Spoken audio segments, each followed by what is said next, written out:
Good evening and welcome to the District of Seashell regular meeting of Council of Wednesday, August 3rd. And I'd like to acknowledge that we are on the territory of the Seashell Nation. So before we adopt the agenda, are there any declarations of conflict this evening? Councillor McLean. Yeah, my partner was a consultant for item 10.2, so I'm going to declare a conflict for that one. Yeah. Okay, any others? All right, now before we adopt, I'd like to change the order up somewhat. I'd like to move 10.6, which is the Engineering and Operations Division report, before number 3. So we're going to do that right after we've received the reports. And then move 10.1 up before 8.1, so that the Legacy Fund grant or people don't need to stay with us through the end. Right, so 10.6 before number 3.1 and 10.1 before 8.1. Any other changes? All right, I look for a motion to adopt the agenda as amended. Moved and seconded. All in favor? Thank you. So first up is receipt of the staff reports. Now 10.1 is not actually a staff report in that list, so that'll be struck out of the final package. So receipt of the staff reports as listed minus that one. I'd look for a motion. Moved.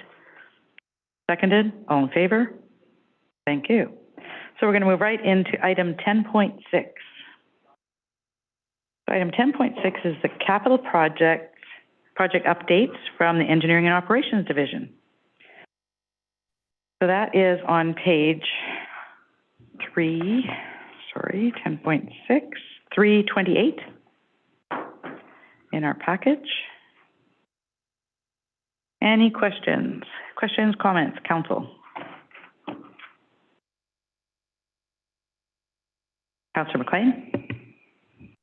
Yeah, just the final one on the list there, the Kowi Street elevated crosswalk. I don't recall seeing this project before, so I'm just wondering what the funding source for this is. Sorry, just let me find it here. Street. I'm not 100% certain on the funding source for this particular one, but I can get back to you on that. Okay, thank you. I wonder if it might be the district-wide transportation improvements budget that we approved, and then that's at the direction of the director. So it could be a possibility. But with that, do you happen to know the status of the West Seashell Elementary elevated crosswalks? I believe that's being coordinated with the remainder of the active transportation planning for that corridor. So that'll be tied in with the scheduling for that project. I don't have a specific date for the crosswalk itself, but perfect. Okay, thank you. Thank you. Any other questions or comments? Councillor Lamb. Yeah, I wanted to say that, like, I walked down Wharf Road the other day, and you know, with the new expanded sidewalk, it was kind of interesting to see the merchants. Some of them have displays out on the sidewalks. Talked to a couple of merchants, and they were enjoying actually having a place to put products on the sidewalk. The parking in front was basically, you know, fairly full, and some of the landowners were actually doing some upgrades to the building, which was kind of nice to see. And but one of the things that kind of caught my eye was there's between the bike shop and the carpet and the flooring store, there's a few stairs there, and I'm just wondering if you know, I shouldn't say it's a hazard, but it just kind of looks to me like it could be a hazard. So I'm just wondering if that's on the radar there for either a little bit of a handrail or some kind of a patch. Thank you for the question, Councillor Lamb. I'm not aware of the specifics of that particular staircase, but I could certainly look into if there is a plan for that, or if that's complete. Thank you. That's great. It's just a potential tripping hazard. And then, the other side of it, I was just wondering, is there, who the liability would be if somebody did trip over that? Would it be the district's problem, or would that still be on the landowner's property? Yeah, again, I'll need to look at the specific location of the stairs, but I can certainly investigate that and report back. Perfect. Thank you. Thank you. Any other questions or comments? Councillor Toth. Thank you. Just following up on that, my understanding is that the majority of the sidewalk surface in that strip is actually on private property, because the majority of the parking spots that it's replaced that were there were on the private property. It was only when we moved the sidewalk out to the edge of the road that those parking spots became, inaccessible. So I think that particular couple of steps that Councillor Lamb's referring to are on private property. So I think it's going to be up to the building owner to determine if they want to do anything to that. Just my recollection from seeing the project previously. Thank you. And we'll have staff check into that and confirm one way or another. Any other questions or comments? I wanted to ask about the Wakefield lift station. So we're doing a revised request for proposal for the lift station. Can you comment on why we're doing that? Yes, thank you for the question, Your Worship. Originally, it was put out request for proposal for a typical design bid build type contract, and the proposals that came back were much higher than had been anticipated. So in an interest of getting the best value and being able to construct this within our budget, we decided on the option of going with a design build contract. So that has been, the RFP has been put together for the design build contract, as well as an owner's representative to undertake this work with a set value that we're confident that we can complete the project. And do you anticipate we're still going to get that complete this year then? So I know this is a project that we actually budgeted for because we knew it needed to move forward quickly. Absolutely. So certainly it will be started this year. Whether it can be actually fully functional by the end of the year, that I wouldn't say for sure. A lot of it's going to depend on sourcing of parts, in addition to the design and then the construction contract itself. So there's a lot of unknowns at this stage because it's still out for out for proposal. So the schedule is not certain. Thank you. Councillor Toth. Thank you. Just looking at the paving program, it lists that it's been issued to the lowest compliant bidder. I'm just wondering who that is, because with the other tenders, we actually say who we've issued it to. Thank you. Yeah, thank you for the question, Councillor Toth. I believe it was awarded to Save on Blacktop, and I expect there's probably a list of the compliant bids available, just not included in this report. Thank you. Any other questions or comments on the report?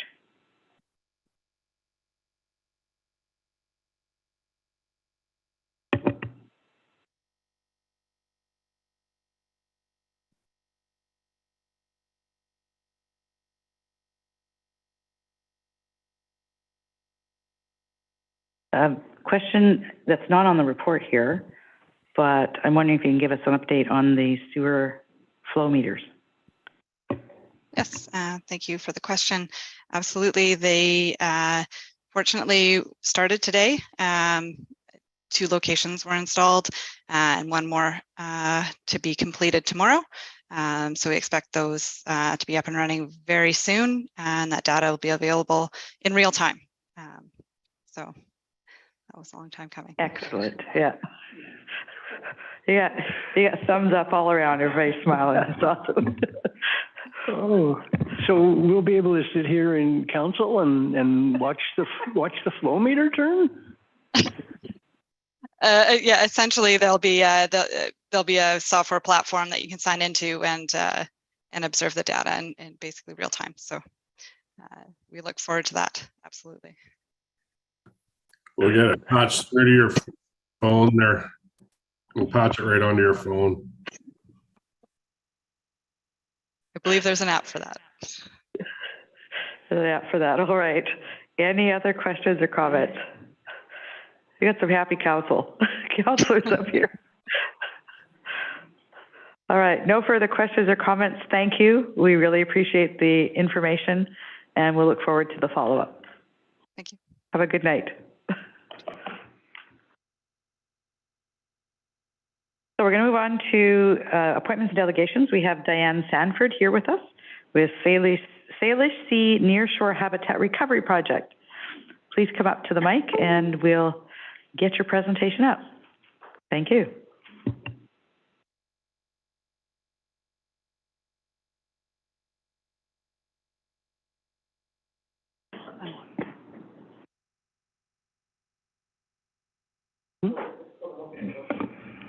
Want to be too close? Is that too close?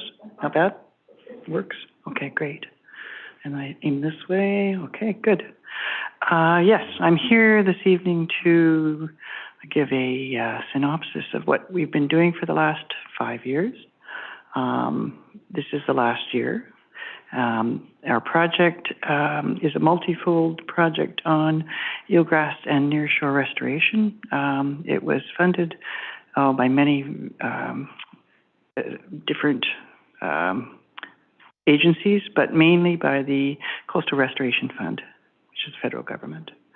I'll just jump right in. Which one? This question. That one? No. Left? Thank you. Oops, sorry. Oh, okay. Yep. Yeah. Perfect. That one. Go for it. Fair enough. To back up a little bit and give a little bit of history, I've been working with eelgrass since about, well, all my life, but basically mapping and working with restoration since about 2000. And this project is probably the biggest one we worked on, and it covered the northern and southern Gulf Islands was one section, Burrard Inlet was another, working with the Sawatooth Nation a lot. The other area was House Sound, Fiona Beatty. You may have noticed those wonderful no-go signs that floats that are now in Gibson's Harbor. So those no-go signs are voluntary no-go zones for into the anchoring or traveling within the eelgrass bed. We're very fortunate on the Sunshine Coast to have a multitude of beds, keeping in mind that each year worldwide, 17% of our eelgrasses are lost. I'm hoping that you all know something about eelgrass. I have brought a few brochures, but just to give you an idea of how valuable it is, eelgrass serves as a nursery for hundreds of different species. It is a stabilizer for the substrate, so when you think about those storms coming in and those crashing waves, that eelgrass is like putting a carpet on it and dampening and holding substrate. It also collects suspended sediments, and so it is a carbon sink, and it also provides the equivalent, so I'm told by science recently, the equivalent to our forests in the way of oxygen for us. So it's incredibly important, and it is unfortunately something that has been undervalued for many, many decades. Okay, so why the nearshore? There it is, ecological value. The land-sea interface, we all know, I don't know if you've been to the beach lately, but I've been noticing how it doesn't smell so good right now. This heat is really affecting our nearshore life. low tides and the hot weather, although not as bad as the heat dome, is still affecting the things that live there. The human-nature interface, of course, we all know how great it is to go as a group and check out what's going on the shores. And it is unique in our region. Living on coastal British Columbia is a privilege, and I think we need to know that. Oops, wrong way. There we are. That's better. Okay.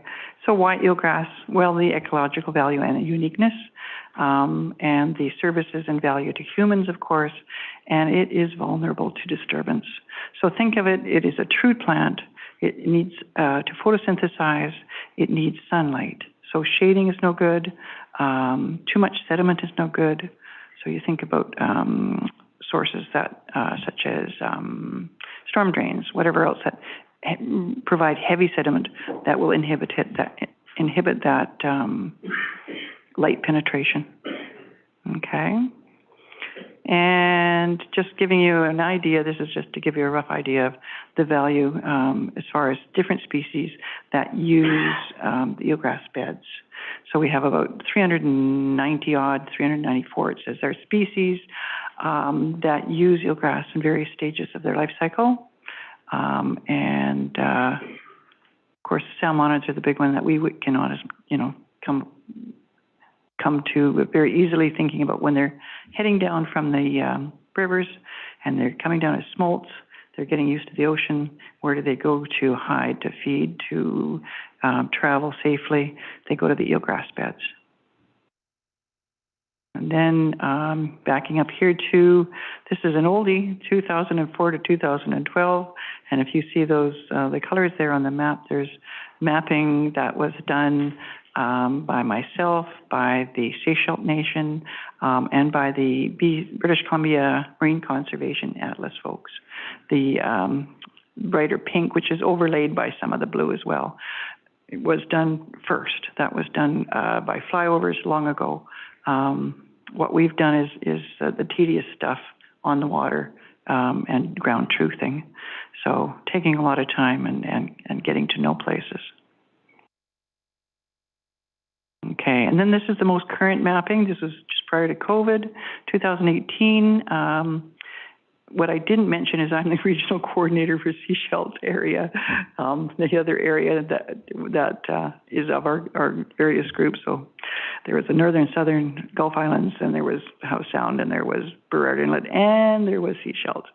And so, yeah, so the mapping that happened the latest was 2018 to see just what changes had happened. This was first mapped, I think one of the first areas that was mapped in about 2004. So we wanted to have a look. And so all the blue you see there is eelgrass, which is magnificent. We haven't lost a lot. And so that was very encouraging. And here we have the sites. So the blue dots, you're going to see the points with the blue dots in them are the actual restoration sites that we have done over the past years. Those sites were where there was actually damage done, and so we brought in the dive crew and they planted. So we had volunteers come in and help us washing the actual eelgrass shoots. So that process works when you have the divers collect from nice, healthy, vibrant beds randomly so that there's not impacts in one area. And they take those shoots, bring them to us. We have a volunteer crew. We were working in the parking lot at one point at Porpoise Bay by the public dock and just right across from the Lighthouse pub. Anyhow, and we were under COVID rules and we were safely distanced, and we did a good number of shoots per day, and total of 8 areas, and you can see them listed there. Okay, so there's our project years 2018 to 2022. We did 13,541 eelgrass shoots, I'm told, in those areas. And we removed 7 3/4 metric tons of debris, but that doesn't include the sailboat and a couple of skiffs we had removed, which we couldn't accommodate. We didn't have the equipment. So in conjunction with the band and with Transport Canada, actually, we were able to get those removed as well. That particular sailboat was between the public dock and Mackenzie's Marina, and there was you could see a mast sticking out of the water.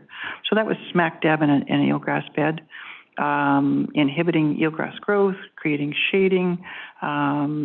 There's often hydrocarbons coming out of those vessels that are sunken, all sorts of things that are nasty. And so that was a great bonus, we thought, for that one. Monitoring and mapping is the next, well, it's not the next, but 2018, we did the main channel of Seashell Inlet. Actually, 2017, we did the main channel of Seashell Inlet, and then 2018, Porpoise Bay itself, so the more southern portion, but not Narrows or Salmon inlets. Those two we didn't have enough funding or time to do, so that's what we're looking for next. And so we're hoping to get that completed. There is a little bit of data that the Seashell Nation has, so that is also mapped. If you're looking for this information, you go to the Strait of Georgia Data Center. Okay, so that's where that is housed, that information. And you can find all sorts of other good stuff there as well, forage fish mapping, all sorts of things. Okay, and these are just some photos of people at work, volunteers at work. You can get an idea of how that process works of preparing the shoots for planting. And so this is all done. This is all done in the parking lot down by Porpoise Bay. We've also worked out of McLean Bay in the past, and wherever we can get close to where we're working. And so in the center, you see the little barge we have with a little lift for removing debris. And then you see some volunteers, including some District of Seashell folks that were there in their lunch hour, and preparing shoots for us. So those then would go back into the water and be planted in bunches of 10 and per square meter. So you'd have 4 bunches per square meter of area. Okay, and this sign is now located at the gate on the public dock in Porpoise Bay. And we are hoping that we will be able to add more signs. Our goal, or maybe I should say my goal, is to have signs like this just pointing out on the map specifically for each area. I'm hoping where there are public accesses, what is there? So a map with the actual polygon of the eelgrass. So an example of that would be Lambs Bay, which has a nice bed right at the end of the bay. There are 3 pilings there, and in between those, there's a bed. So to have that pointed out to folks as they come down to the beach, because it's a super busy spot, would be really useful to make people aware of what's there and why is it important. So that's just a basic message, hopefully sparking a little bit more interest. And so, just bringing it to a close now. So many thanks to all of our supporters that we've had over the years. The idea of this project was community involvement. And so each year we would have, to start things blasting off, we had in the Seaside Center, we had a large gathering, obtaining information from all the people that we could get in touch with about history and where were the eelgrass beds and what did people know, what did they suggest, what areas were they concerned about, where did they see that there were areas that needed restoration. So we drew from the community to find out where and how and what needed doing. And each year we had a working group. We would have a working group meeting and we would talk about what was occurring and, what further things needed to happen. So a big thank you to the Seashell Nation, the District of Seashell here. Our assistance, their assistance for us would have made things impossible. It was great, hauling debris to the landfill site, providing moorage for our Sea Change Marine Conservation Society vessels, the Regional District, sorting and waiving tipping fees for garbage, household pulp and paper, totes for hauling debris, all of the coastal businesses and for their donations and discounts, right from flights for the guys to go home with reductions, local businesses and volunteers, past, present, and in future ventures. So, and there's me, Diane Sanford, Regional Coordinator for Seashell. And of course, then is my next slide saying what needs to be done. So here's my wish list. So I'll just read it out and you can tell me what you think. So survey the remainder of the inlet for eelgrass. Funding is needed to do that. So that is Narrows and Salmon inlets. So I guess my question would be, how can you support that happening perhaps? I've had a few discussions with planning and a few folks in the staff, and they would love to see a budget created for the staff to work with as well. And so this is a wish list. My wish list is as well as an education campaign. So starting with that signage I spoke of, which is actually, it's so close because we have funding for the actual signs. So what I've approached Seashell Nation because I know that we need archaeological work done, right? So you don't dig any post holes or anything unless you have that work done. So I'm just having discussions about that right now. That one sign that is at the public dock was great because it was just put up on the fencing. So go down and have a look on a sunny day. But the other sites, there's some beautiful sites that we have. Most of them have eelgrass offshore. It's amazing. And so people need to know about that. When they go down to use those sites, they need to know that there's something important down there that they should be aware of. And so they can modify how they act or what they do according to what's out there and below that water surface. And another thing that I came across was the Seashell Inlet Coastal Strategy. I had several looks at that and realized that it is, 1990, I think it was, an amazing document, very thoughtful, but not implemented. And as far as I know, it's kind of shelved. I would love to see this document updated and reinstated in some format, because I don't see a lot of planning happening with our marine environment in mind, and remembering that Seashell Inlet is unique. This is an inland sea that is obstructed by the Narrows, right? The Skookumchuck Narrows. Not obstructed, it's inhibited. So, being 2 hours and 20 minutes later than everywhere else, tidally, it makes it totally unique. And it's also a nursery for so many things, just because of the nature of its sheltered waters. So many, many things can grow to a super size and in super abundances because of that protection. So yeah, so that coastal strategy would certainly be a lovely guiding document to be revisited. And Lamb's Bay, that's the last one I wanted to talk about, being that it is the one that we found is not successful.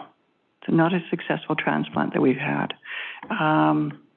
I think that we don't know exactly why. We've taken some sediment samples recently, and we're going to be looking at those and seeing if we can tease out what the problem is with it. We know that it has a long history of logging, and that usually means that you have a duff layer that can be a couple of meters deep, and that is very acidic, and that's not conducive to eelgrass growth. But we're also thinking that if we can figure it out, that it may be a demonstration opportunity for demonstrating success with using different experimental techniques, such as capping the area perhaps with clean sediment. And in doing that, maybe we can bring it into a successful state. When we choose sites, We make sure that we use a set of protocols. We don't just go out and do. We've developed over the last 20 years the set of protocols and techniques to use. We know that that area historically, it has eelgrass at the head of the bay, it has eelgrass around the corner, and so that area that is impacted definitely would have been eelgrass once upon a time. So with that in mind, we realize that it has a potential. Okay, and Aaron, I think that takes us to the end. Yes, there we are. That is not here, by the way. That is Savory Island. But it is a lovely eelgrass bed. And that gives you an idea of what kind of a carpet or a blanket or a stabilizing area that provides, and what kind of a nursery. It's an amazing place to see many things. And thank you for your time. Thank you. Council, questions, comments?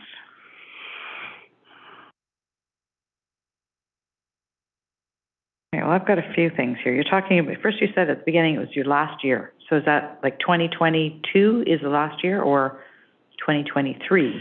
We're actually working on borrowed time. Our actual time was 2022, March 31st. But because of COVID, we have an extension from Fisheries and Oceans Canada to finish the things that we didn't get done because of COVID. One of those things is going to be a celebration. We're going to have a celebration in September, and we're going to have a picnic at Porpoise Bay, and you'll all be invited.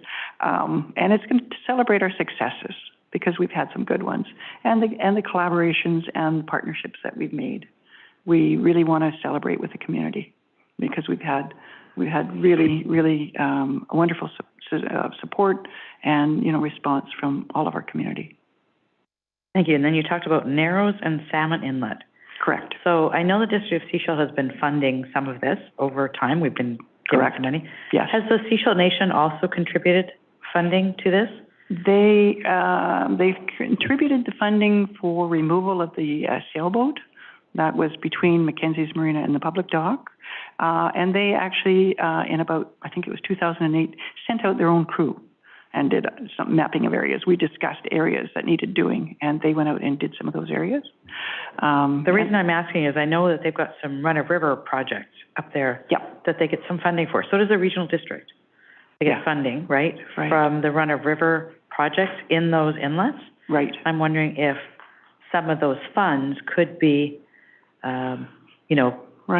sent over to you to use for eelgrass, given that they're coming from those areas.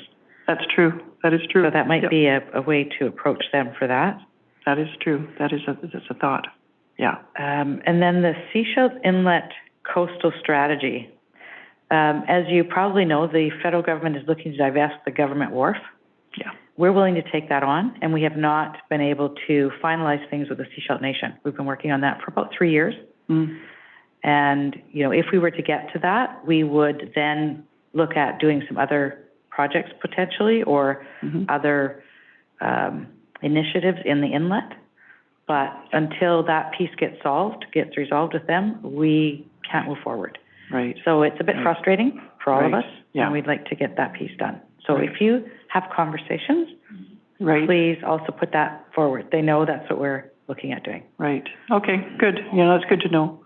Sometimes these things take a lot of time. I found that out. I've been working for a lot of time with Lambs Bay, and the province. It's been a long and harrowing process. 6 years approximately. So I'm not surprised, but persist. You got to persist, right? We will. Yeah. All right. Council, any other questions or comments? Councillor McLean? Yeah, just quickly, I wanted to say thank you, Dan, for all the work you've been doing for our oceans in our community. It's a tremendous benefit to our ecosystems and the general health of the community. So I wanted to say thank you for all of your hard work that you've put into this personally. One other thing that's on the table right now is yesterday, the province and the Seashell Nation announced a joint decision-making agreement for dock management. And so they're going to go into negotiations over the next little while. But something that's going to happen in the next 2 weeks is they're going to come out with a list of stakeholders that they're going to consult with. So I'm just wondering if that's something that you may be interested in participating in, and maybe we could put a recommendation forward that they consult with you and kind of represent some of that work that you've done with the eelgrass beds when it comes to dock management across the entire Seashell swale. Right. Perhaps I am usually in fairly close contact with the resource department of the Seashell Nation. So yes, that might be something to think about because if I can assist, what the heck. This would be actually with the province as well. The province is actually doing the negotiations, and it will impact legislation. Okay. So yeah. All right. It's probably important. That's a good idea, Councillor McLean. We can put Diane's name and contact information forward. Thank you. Any other questions or comments? No. Thank you very much. Okay. Well, thank you. We really enjoy seeing, I've learned lots from you over the years as you keep coming back and updating us and letting us know what you're doing, and we actually see the results. So good. Thank you for the work you're doing. Okay. Thank you. Thank you. All right, we're going to move on to item 5.1. This is minutes of the 7 p.m. regular council meeting of July 20th, and these are for adoption. First, any errors or omissions in these minutes? Seeing none, I'd look for a motion to adopt. Moved, seconded, all in favor? Thank you. Any business arising from the minutes? Councillor Toth. Thank you. Looking at page 27 of the agenda package, if I can get there myself, there's one in item 10.6, the 2023 budget process. I guess this is a question for the finance department, but I don't recall that the sewer commission was part of the timeline that was presented. But technically speaking, the setting of rates should be passing through the sewer commission. So I'm just wondering if staff need anything from us to make sure that that happens, or if that will just get amended into the workflow. Thanks. Thank you for the question, Councillor Toth, through the mayor. So normally that gets set in March, so I'm not really sure, is that what you're referring to? The sewer rates with taxation? Yeah, the just part of 2023 budget process talked about sewer service levels and the rate setting that's going to be coming and what have you. And yeah, just making sure that the sewer commission's involved in that work when it does move forward. Yes, absolutely. It will be, yeah. Thank you for bringing that forward. Any other business arising from the minutes? Thank you. Let's move on to item number 7, receipt of committee and commission minutes and reports. This is committee of the whole meeting minutes of July 27th, and these are for endorsement. We've already received them. Any errors or omissions? Seeing none, I'd look for a motion to endorse. Moved, seconded, all in favor? Thank you. We're going to move on to item 10.1. So let me get to that in my package. Item 10.1, this is the Sunshine Coast Community Forest Legacy Fund grant recommendations. And we have Elise Redland in the meeting here with us, I believe. There she is. All right. So these are recommendations, and I think, Councillor Scott, did you attend these meetings as well? I wasn't able to attend the very last one, but Elise and I had a chat beforehand. Okay. Thank you. So, Council, these are recommendations coming forward to us from the Legacy Fund Committee. Any questions or comments on any of the recommendations?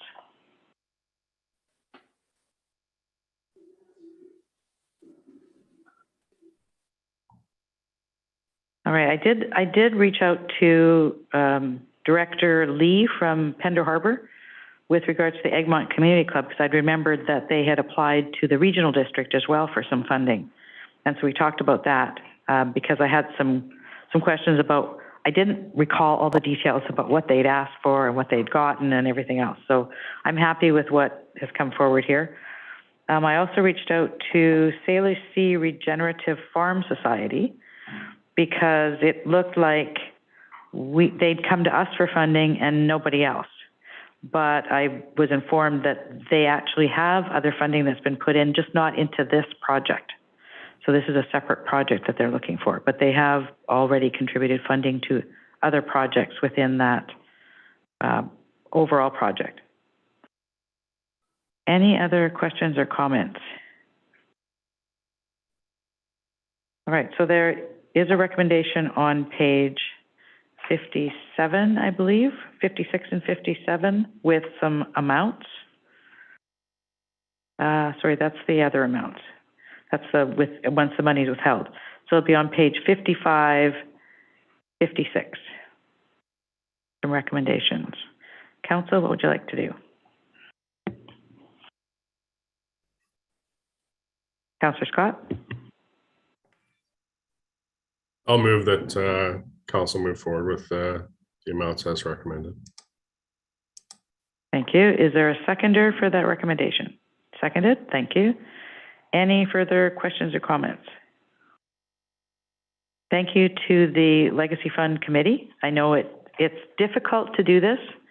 Councillor Rowe and Councillor McLean have sat on our CIP committee, and it's always difficult to determine who and what and how much. So thank you for that work. All right, there's a recommendation on the floor that we award these grants as identified. All those in favor? Thank you very much. Thank you, Elise. You're welcome.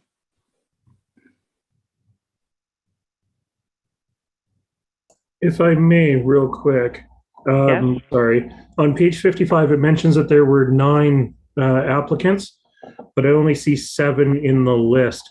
I'm just wondering if the other 2 projects didn't qualify or whatnot. And I'm sorry I missed it before Elise left, but maybe Councillor Scott.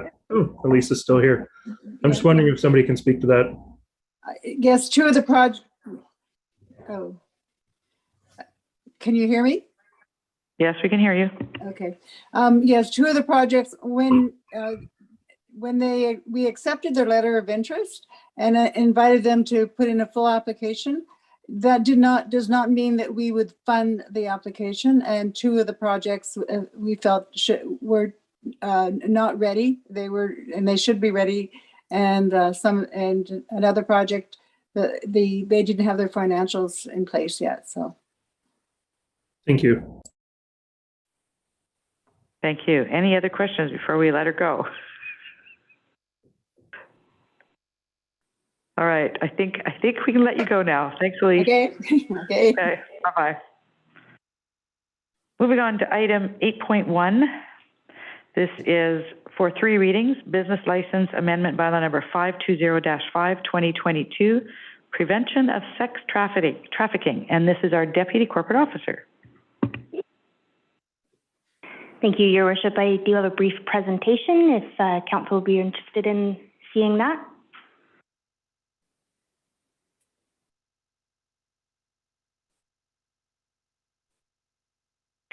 So the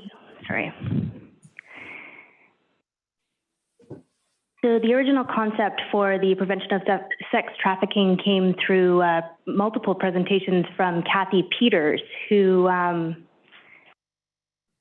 runs the Be Amazing campaign. So she travels across the country and presents to councils and boards everywhere to try to raise awareness. And her campaign, basically what she stated is that the Lower Mainland, Sunshine Coast and Vancouver Island are starting to become hotspots for sex trafficking. And the idea is raising awareness and getting some regulations in place before they come to a smaller community like ours can help prevent those businesses from comfortably settling into a place like Seashell. So some of the points that she made was that the average age of entry into prostitution in Canada is actually in the 12 to 14-year-old range. And this is mainly seen with children and youth who have difficult home situations. It's easy for them to get swept up with the bad crowd, and what can come of that can be really, really unfortunate.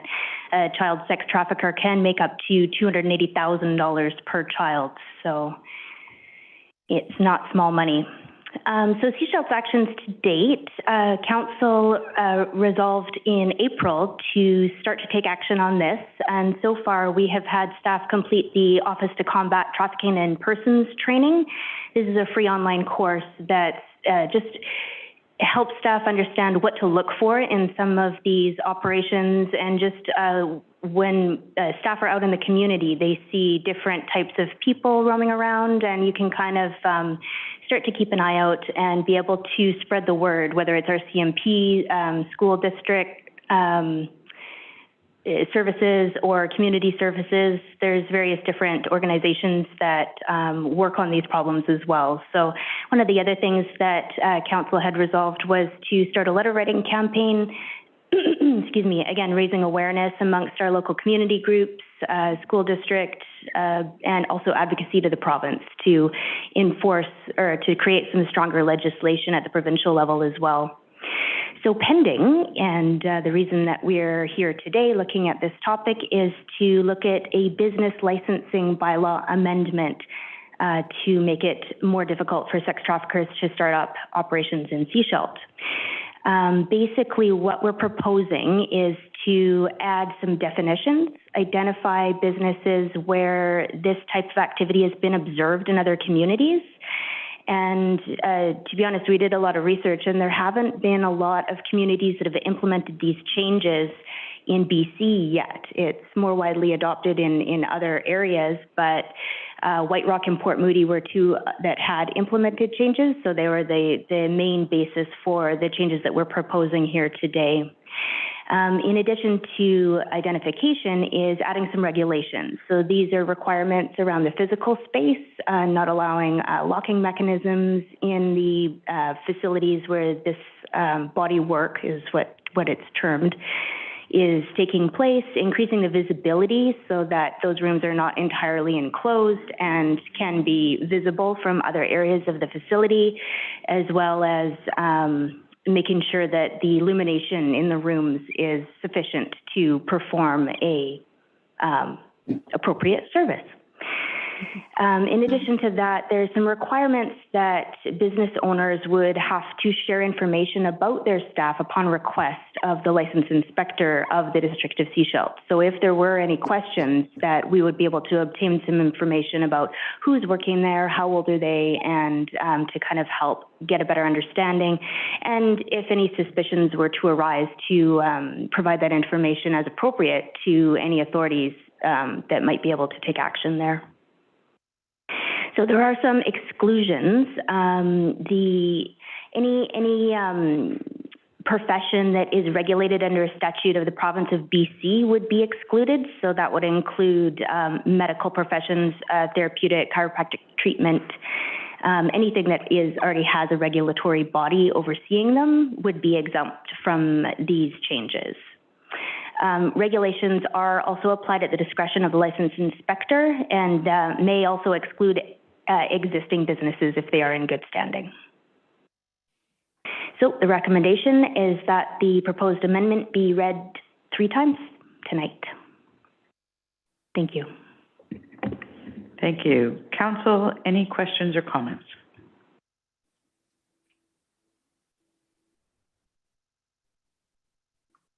Oh, now we can have you stop sharing. Yes, thank you. Councillor McLean. I just want to thank staff for drafting this bylaw. I think it addresses a potential issue and gets ahead of it, which is really nice to see in the sex trafficking, and it looks at what we can realistically do. I think I do want to highlight that what this is really doing is connecting, noticing the connection between sex trafficking and businesses that provide what we are calling body work. So recognizing that connection and trying to regulate the bodywork industry a little bit more, I think, is a good thing. However, there are a few parts of this bylaw which I think go a little bit too far, because bodywork is a legal business. There are businesses operating. We just need to try and put some of these regulations so they don't drift into the sex work kind of area. So I just want to highlight a few things that I am concerned with. So bottom of page 38, section 5.7 BII, a person carrying on business of the bodywork studio shall not permit any person to be on the license permit at any time unless the person is 19 years of age or older. This seems just a little bit restrictive to me. So for example, if you have a business which provides multiple services, it means that younger people may not be able to access that. So I could think of an example of a massage place which has both licensed and unlicensed practitioners. That may prevent that. So I'd love to hear staff's thoughts. But also, I think it also sends the wrong message by making a restriction that you must be 19 plus. It's like, what's behind that door that requires you to be 19 plus? It should be a legal business and performing legal activities. So I wonder if I could hear a few comments on that.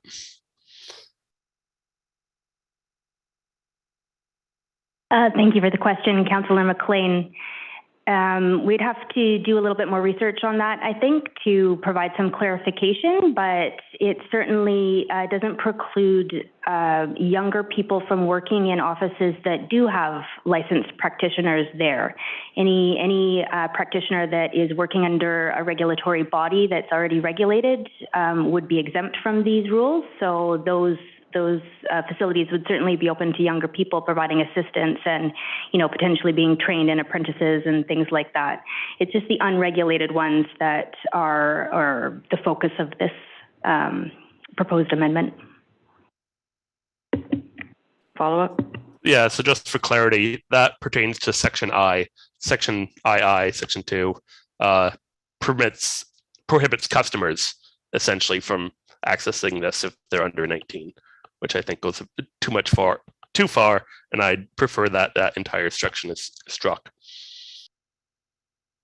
Right, understood.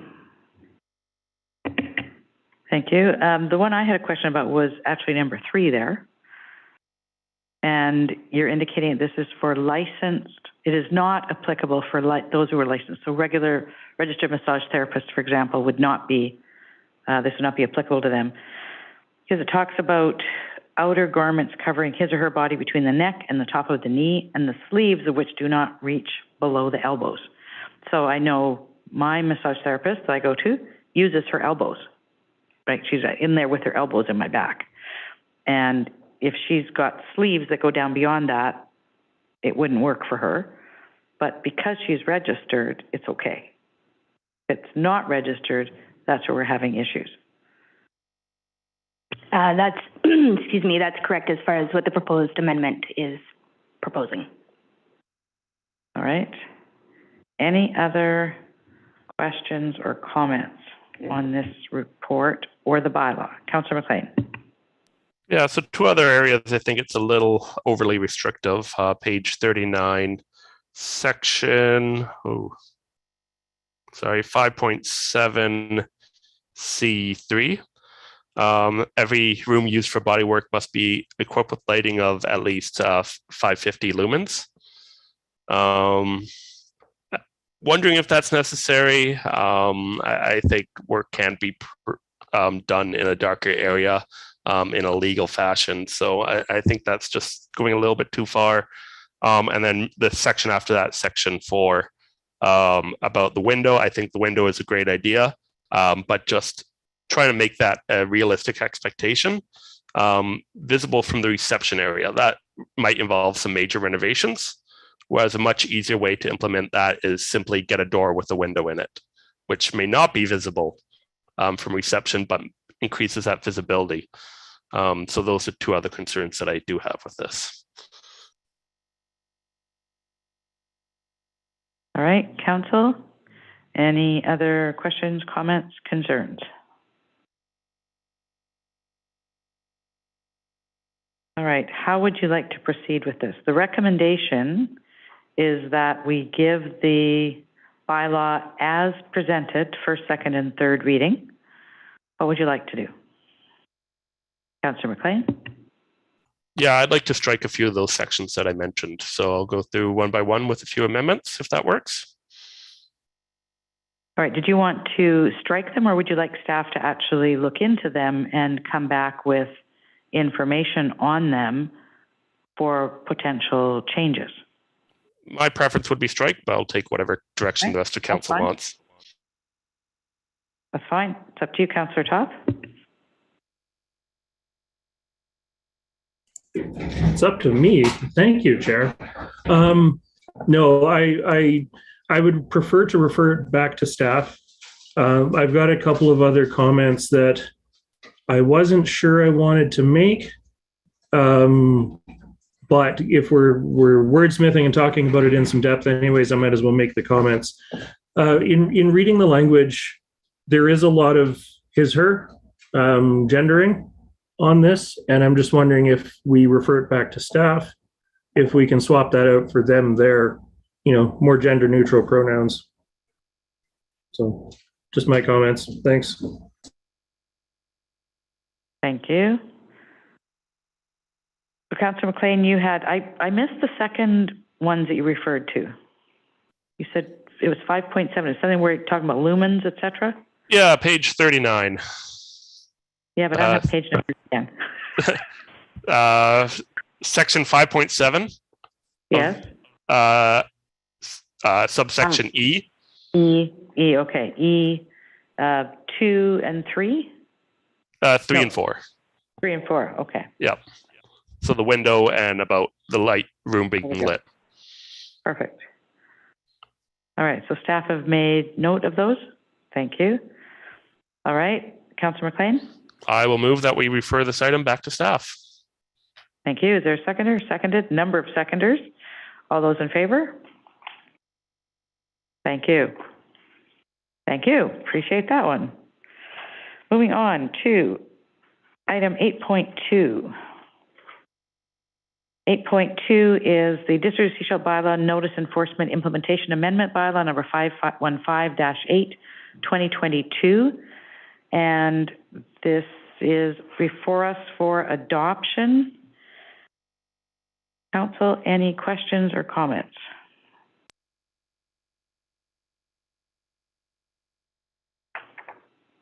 Councillor Toth. Thank you.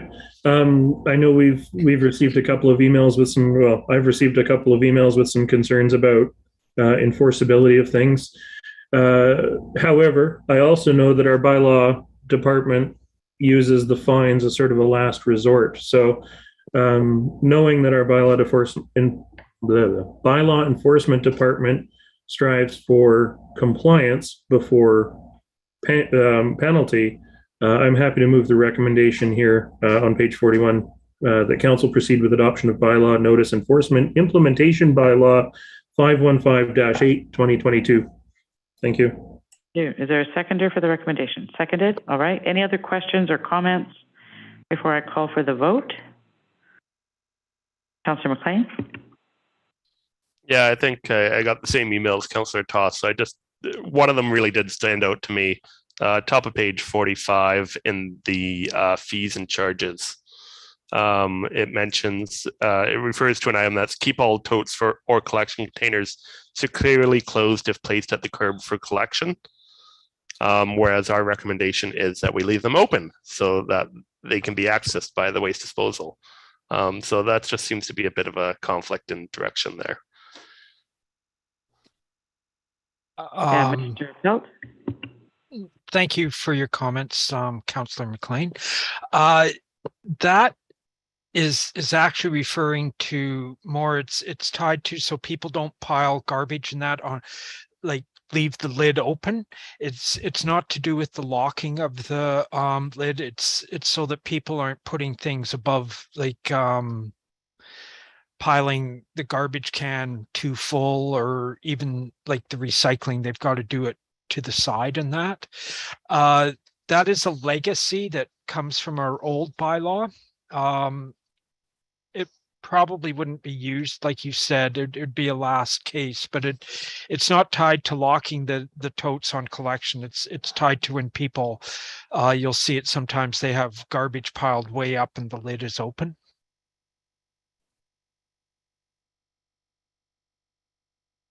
Thank you. Councillor Scott? But then there's a piece of the bylaw that says that you won't fill the tote within 10 centimeters of the brim. So it's kind of, why have both? I knew you would bring that up because I thought of that one too right away. There again, it was more tied to the old system when people provided their own cans and everything. The reason they didn't want it within 10 centimeters and they were picky about it, I think was because even with that, with some of them, especially if it's sort of more liquid, it could cause issues on the collections. Now we are more to an automated system, so it's not as imperative with the automated system, but if ever we go back to a semi-manual, then that's where that 10 centimeters comes into play.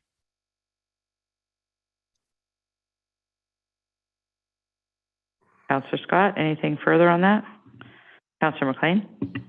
Yeah, I think a few of these problems just go back to bylaw 598, which was adopted last year for the implementation of the new garbage system. I think now that we are a year into the system, we have a better understanding of how it's worked. There was a few last minute changes, which I think should really be reflected in the bylaw and how everything was picked up. So what I'll probably do once we're done with this motion, maybe I'll make a recommendation that we do a review of bylaw 598 to reflect current practices. Thank you. Any other questions or comments on the recommendation on the floor? All those in favor? Thank you. Moving on to the actual bylaw. There's item 8.2B, District of Seashell bylaw number 515-8, 2022, a bylaw to amend bylaw notice enforcement implementation bylaw number 515, 2012. And I'd look for someone to move adoption. Moved, seconded, all in favor? Thank you. Councillor McLean. I'd like to move a motion that council directs staff to review bylaw 598 to reflect current practices in waste disposal. Thank you. Is there a seconder for the recommendation? Seconded. Thank you. Any other questions or comments? All those in, Councillor Toth? Just under the wire there. Thank you.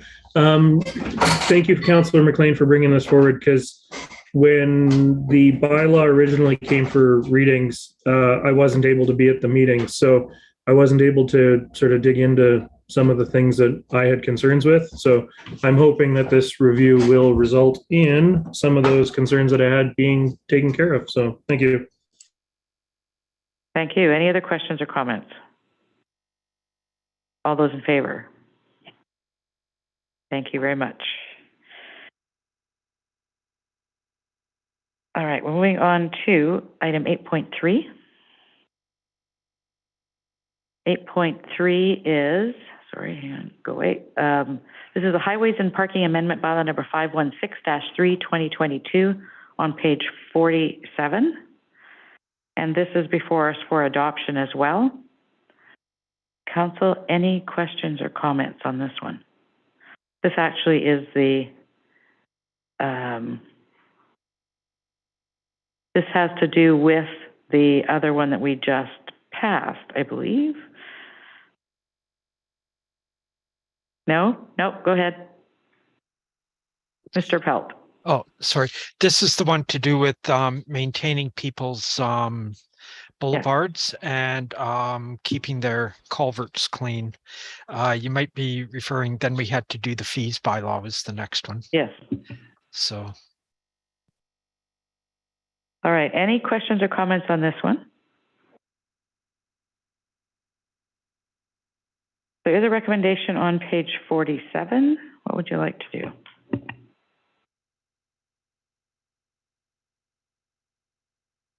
Councillor Kuster? I'll move recommendation 2 that council proceed with the adoption of District of Seashell Highways and Parking Amendment Bylaw number 516-3, 2022. Thank you. Is there a seconder for the recommendation? Seconded. Thank you. Any other questions or comments? All those in favor?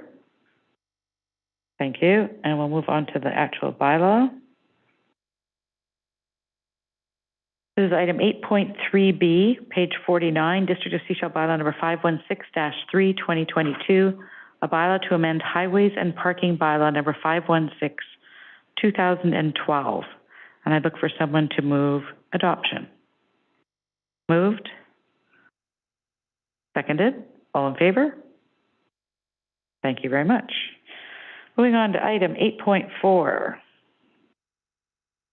8.4 is the Fees and Charges Amendment Bylaw number 575-7, 2022. And yes, this was the other one I was referring to. Council, any questions or comments? Councillor Toth. Thank you. No questions, no comments. This one's pretty straightforward and procedural to me. Happy to move recommendation 2 that council proceed with adoption of Fees and Charges Amendment Bylaw 575-7, 2022. Thank you. And is there a seconder for the recommendation? Seconded. Any other questions or comments? Councillor McLean. Yeah, I just want to quickly note for those paying close attention, last time I had a question about the ability for the District of Seashell to charge a property owner for any work undertaken, and council received an email that confirmed that we can. So just to put it out on the public forum and tie a little bow on that question. Thank you. Any other questions or comments? All those in favor? Thank you. And we'll move on to the actual bylaw. It would help if I clicked on the right amount. There we go. Item 8.4B, page 54. This is District of Seashell bylaw number 575-7, 2022. A bylaw to establish a driveway construction financial deposit for the District of Seashell. And I'd look for someone to move adoption. Moved and seconded. All in favor? Thank you very much. Thank you, Mr. Pelt.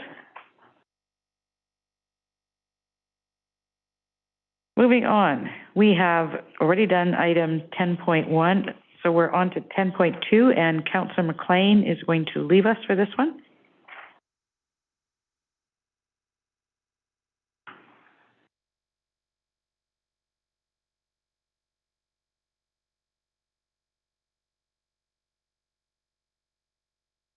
Thank you.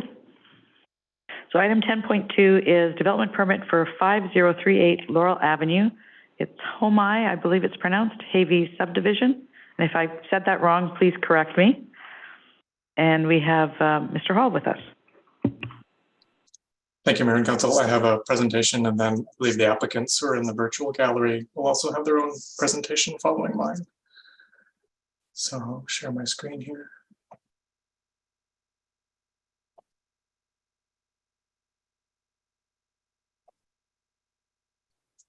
Okay, so yes, as far as I'm aware, it is Homai. We have the Havey's Road subdivision, and the subdivision application is ongoing, but we have a development permit here for you. The property is a large property between Nessman Road and Havey's Road, just on the boundary of Selma Park, Davis Bay area. Under the official community plan, it's designated low density residential, currently zoned R1 under zoning bylaw 25, which does allow for a minimum lot size of 500 square meters when connected to municipal sewer. The applicants are proposing a sewer extension from downtown that would come out to serve this property. Council has previously considered their petition to create a new sewer service area, and the sewer service area bylaw has been brought or would be brought back to council for your consideration. But what we're dealing with now tonight is development permits. There's development permit area number 2, 5, and 8 that apply to this property, covering watercourse habitat and hazards, steep slopes, and DPA 8, the intensive residential and infill housing piece. So the subdivision triggers all these development permit areas.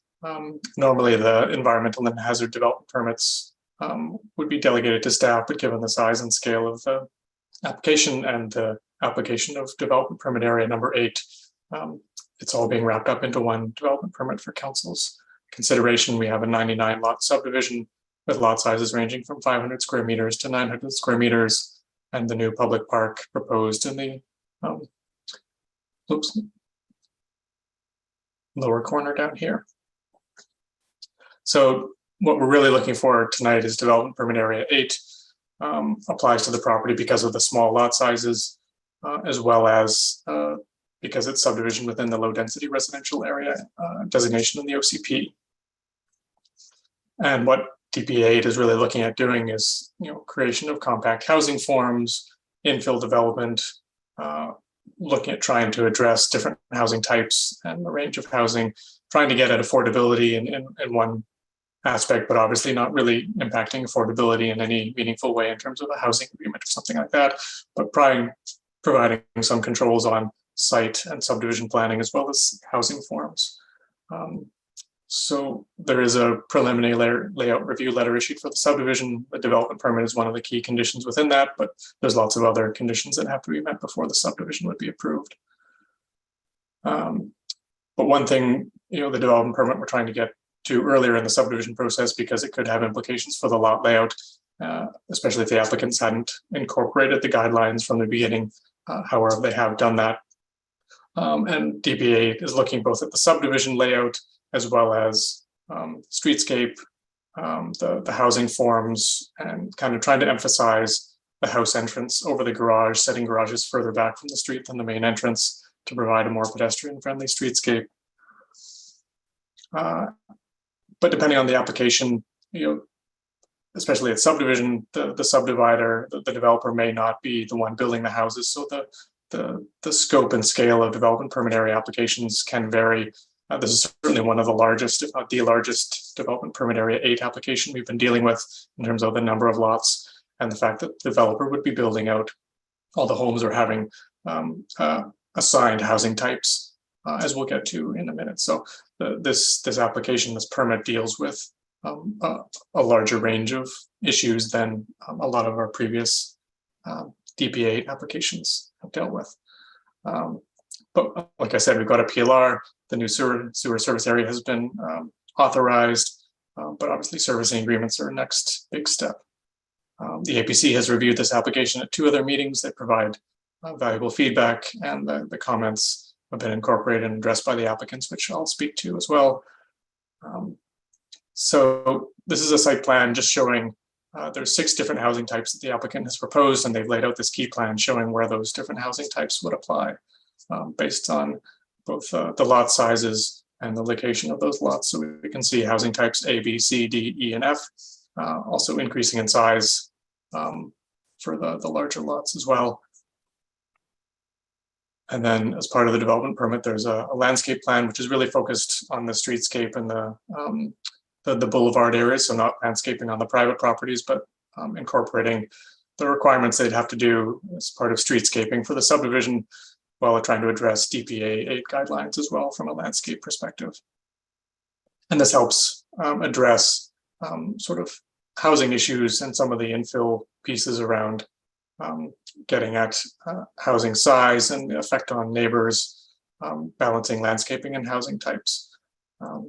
So from the last APC meeting on July 5th, there was a series of recommendations. The first one here dealing with more technical issues, looking at recommending permeable asphalt or some other durable material for the pedestrian pathways, as well as a variety of measures for traffic calming.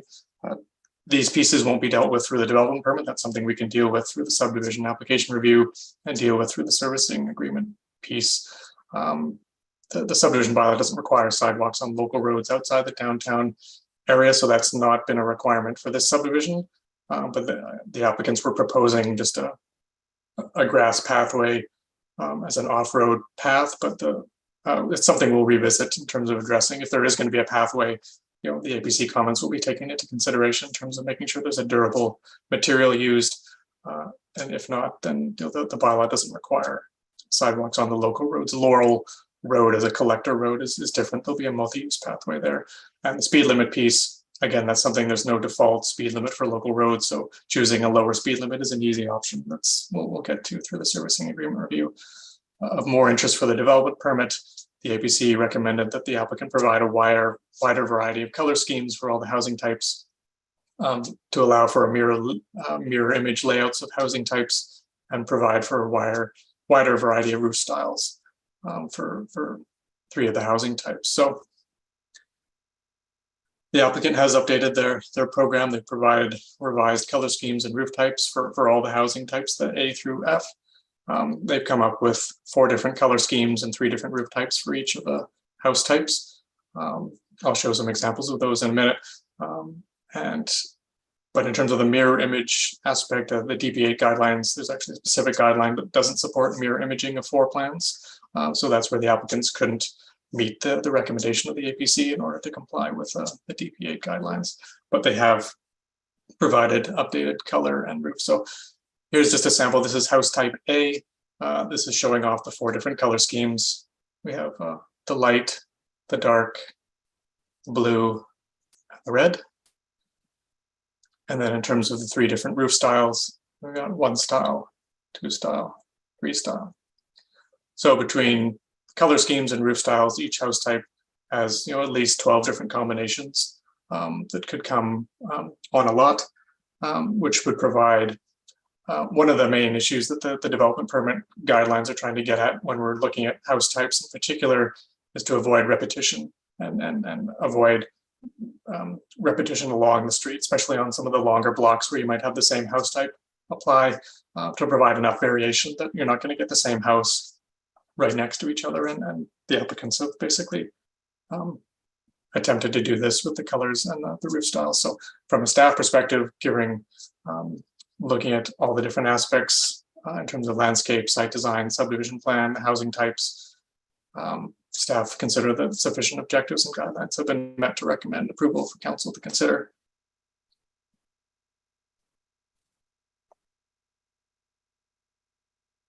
So I would ask if there's any questions first before turning it over to the applicant's presentation. Council, any questions of Mr. Hall?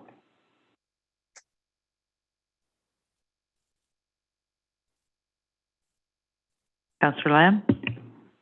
I was just wondering, is this proposed as doing the 100 lots all at once, or is it a phased subdivision? It would be doing all lots all at once. There is no phasing. Perfect. And then on page 93, it says there's a $10,000 landscape bond. Is that $10,000 per lot, or is that $10,000 for the whole program? That would just be a $10,000 security for the whole permit. So that's more in line with the default $10,000 we've been requiring for environmental and hazard development permits, not specific to landscaping, just as a general performance security for the whole permit and all conditions. Because a lot of the landscaping pieces will be dealt with through the servicing agreement, we kind of separated those out so that there will be securities associated with the landscaping as part of the streetscape requirements in the servicing agreement. So there, we decided there was not a need to double up on that within the development permit because there's no additional landscaping on private lands that we're dealing with the development permit.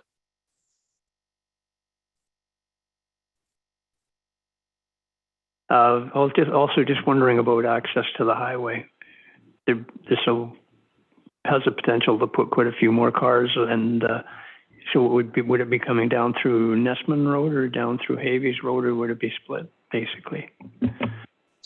That's certainly one of the major issues still to be addressed. I mean, Nessman Road will be probably the main access to the subdivision. We have the full road dedication all the way down to the highway. So there's the full width to provide upgrades for, and the multi-use pathway that will be constructed along Laurel connects down Nessman all the way to the highway. So Nessman is certainly treated as the primary access route to and from the subdivision. Havies Road is pinched down near the highway. We don't have the full width of the dedication down there. It's only a 10-meter dedication right at the highway. So there's only so much we can do there, and there's been some consideration on how in the future that road might be upgraded. Until we have the full width for Havies Road, it provides a more limited access through the area. Councillor Toth? Thank you. I mean, according to Modi, Havies is going to be our new highway, so it's going to have lots of highway access in the future. But joking aside, the question I've got is the applicant intending to construct all the homes, or is it buy a lot, this is the sort of house you can build on it, have a nice life? Thanks. I believe it would be the latter. The developer may construct some of the homes, but I think the idea is that they would have all of this available for each owner as they come in to choose from.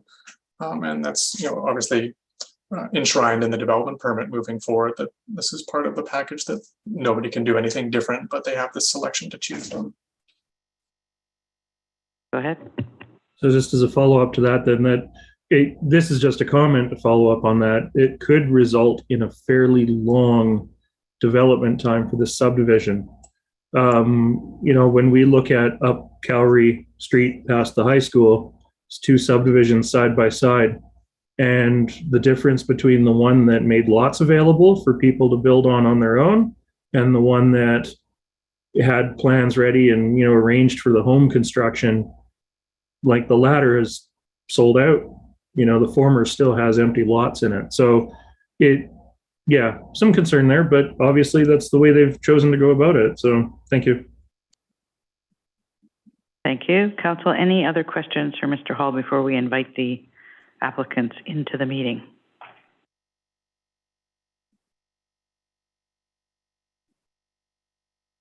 Seeing none, I think are we bringing in Adele, Eric, and Matthew?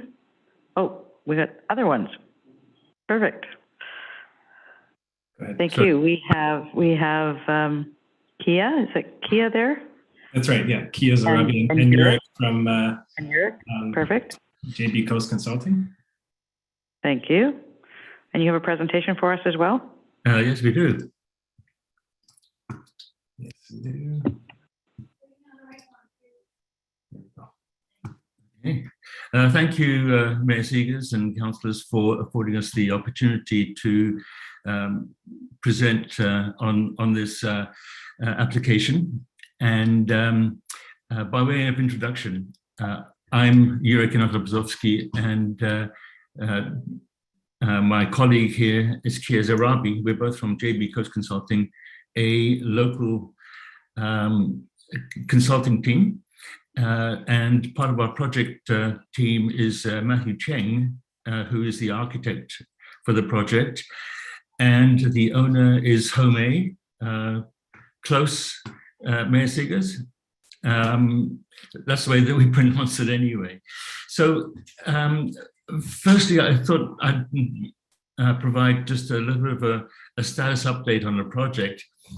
We are about 98% design completion, and we're waiting for DP approval so that we can make any adjustments to our drawings, but we're very, very close to having completed our designs and drawings, so the package is almost ready to go. We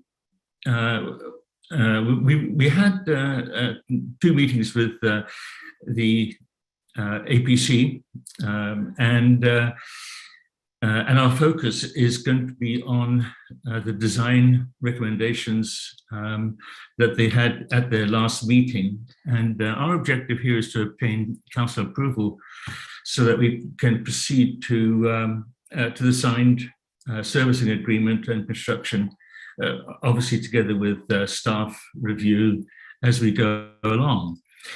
The Advisory Planning Commission had essentially 4 major recommendations and I'll name them. They wanted to have more variety in the exterior designs for each house type. They also suggested that we have mirror floor plans to provide, double the number of design options. They certainly talked about traffic calming and traffic safety.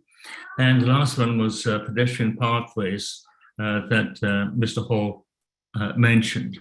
So in terms of providing more variety, again, Mr. Hall discussed this, that there are going to be 4 different color schemes and 3 different roof styles for each house.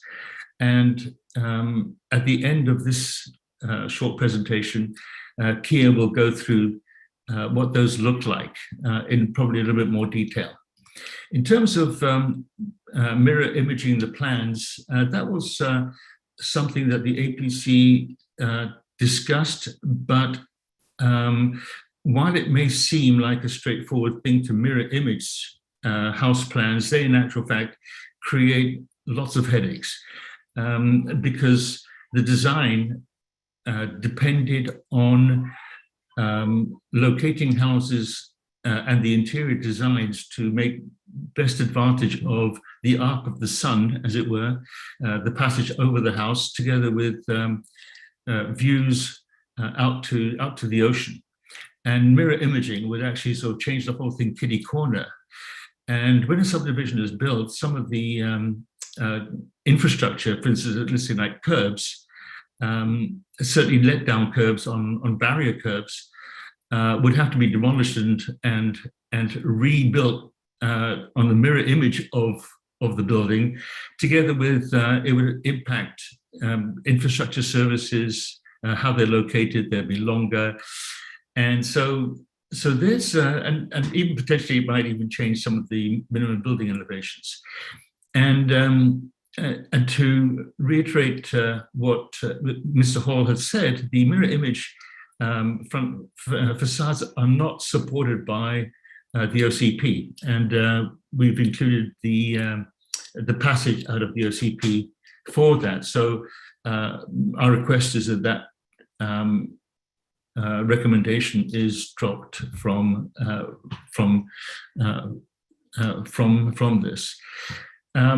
In terms of improving traffic safety, that's always been an issue, and we've talked a lot about traffic calming measures, and we're guided by the OCP, which lists a number of these measures, and these include stop signs at intersections, pedestrian crossings at key locations, reducing the speed limit from 50 to 30 kilometers an hour, and to have pinch points where possible to encourage drivers to reduce speed.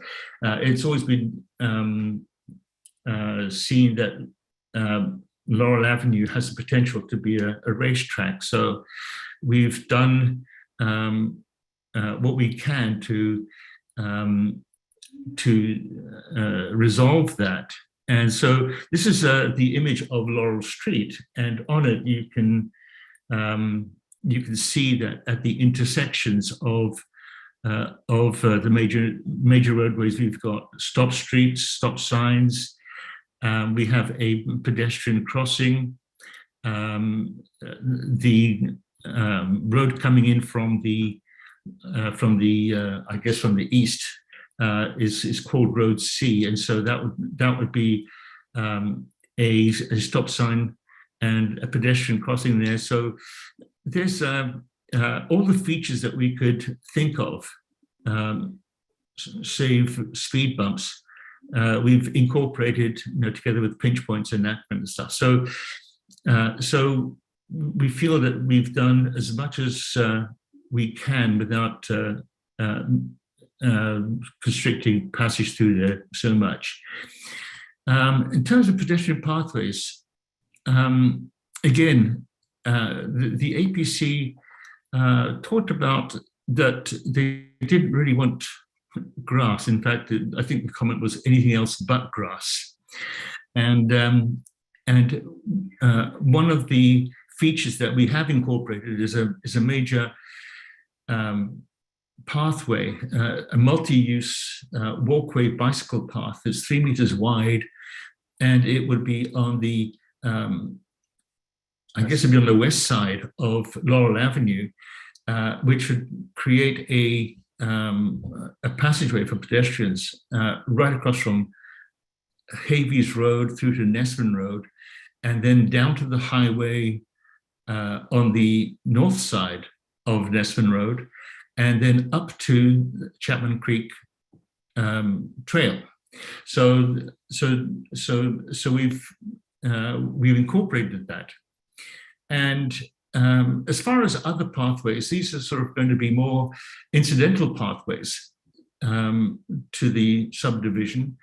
And we have actually looked at a number of potential types of paths, everything from concrete to asphalt, to gravels, to limestone, all kinds of different surfaces. And I think one of the key items here was durability and maintenance. And so far, the only thing that we've been able to really come up with that would satisfy that would be to have compacted crushed gravel pathways overlain with crusher dust, which provides a permeable surface and also provides a stable pathway. But in all of these things, we will be guided by staff, engineering staff or planning staff, to make sure that the objectives are met for this. And moving on from that, Kia will now talk a little bit about the actual housing. That's right. Thanks, George. Repeating what Mr. Hall discussed, we have addressed the comments from the APC. There are 6 house types, A through F, and in the APC meetings, we did get approval on types B, C, and F. And the APC did ask for more variation on roof styles for A, D, and E. So we went back to the drawing board, and what we have created are the 4 exterior color schemes for each house type, and the 3 roof styles for each house type as well. And so just again, the comment here is that with 6 house types, 4 colors, and 3 roof styles, that produces about 72 unique house options. And the overall subdivision is 99 houses. So the likelihood of having identical homes side by side is quite low. So we just wanted to point that out. Again, this is the map that Mr. Hall showed. One modification here and something to point out is that houses C, D, and F, or E and F as well, they all have secondary suites included in the houses. The larger lots, type E lots, are also will have the ability in the upcoming bylaw. We'll have the option for a laneway house, a detached house as well. So that increases the number of units within the subdivision. And again, this is going back through the different roof styles, or the color schemes and roof styles. I'll be pretty quick here running through them. These are the 4 schemes for type A, which you saw earlier. This is the revised roof styles for type A following the APC meeting in July. These are the color schemes for type B. And these are the roof styles that were accepted by the APC for type B. Moving on to type C, color schemes. And then again, the houses that were approved by the APC, accepted, I should say, for type C. And type D color schemes shown here. The revised, updated roof styles for the type E house. And finally, now we're on type E, the color schemes. And the 3 roof styles that were also updated following the APC meeting. Last one is type F. So here are the color schemes and the 3 roof styles that were also accepted. I think the APC was satisfied with these options. Finally, I just also wanted to show you that we did create 2 street view renderings. This one is on Betty Road, and it's showing the view to the north from Havies towards Nessman. So you can see this is the streetscaping that's proposed as part of the landscape plan. And also I should point out that the houses along the slope are set back. Also, we've staggered the homes from purpose of having better views, and also to provide that variation between the houses. So on top of the house styles, we have them set back to also give that different look as you pass down the road. And here's one final street view rendering on Laurel Avenue. This is facing south, and so you can see on this side of the road, on the right side of the road here, this is actually west side of Laurel Avenue, is the 3-meter wide multi-use pathway for cyclists, pedestrians. And so this again gives you a bit of an indication of what the subdivision could look like. And that is all. So it was pretty quick. We didn't want to take up your time, but thanks for listening. If you have any questions, I think Matthew Chang, I believe he should be on here. If he hasn't been added, maybe we can have him answer some questions too. Thank you. Thank you. Council, any questions of the developer? Councillor Toth? Thank you. This is really our first opportunity to speak to the project properly. So I wanted to take a moment to take advantage of that opportunity. These are, single-family homes, more single-family homes being stamped down. I do recognize that there are some units that are going to have secondary suites and the possible option of building laneway houses in the future. And I do want to commend the developer for making that commitment. I just wonder why did the development team look at townhouses, multiplexes, something that might give us a little more density that might actually make some actual difference towards housing stock in this community? It's a large lot. It's got a lot of potential. Thank you. You want to speak to that? Sure. Yes, we did look at that. Oh, I think Ian has his hand up. Oh, sorry, Ian. Sorry, just to jump in through the chair. I mean, part of the issue is the existing OCP land use designation and the existing zoning. So the property is designated low density residential, which, in the absence of sewer service, really only supports or considers single family dwelling subdivisions. And the existing zoning of the property, R1, is just single family subdivisions. I mean, the R1 zone hasn't changed since 1987. So it's a limitation of the existing OCP and zoning that applies to the property. The addition, of the sewer service area, once that's complete, if the subdivision was approved, would potentially open the door in future to rezoning or future zoning updates to look at other things. But right now it's limited in with the absence of sewer service and the existing OCP and zoning designations. Councillor Toth? Just before we go to the development team, I did want to tag onto that comment. We, as a council, we see proposals on a monthly basis to look at changing zoning or OCP. We are extending sewer to this area, which is facilitating some additional density. So I just want to hear sort of from the project team or the developer as to why they may not have considered even more density than is being pitched here for us. Thank you.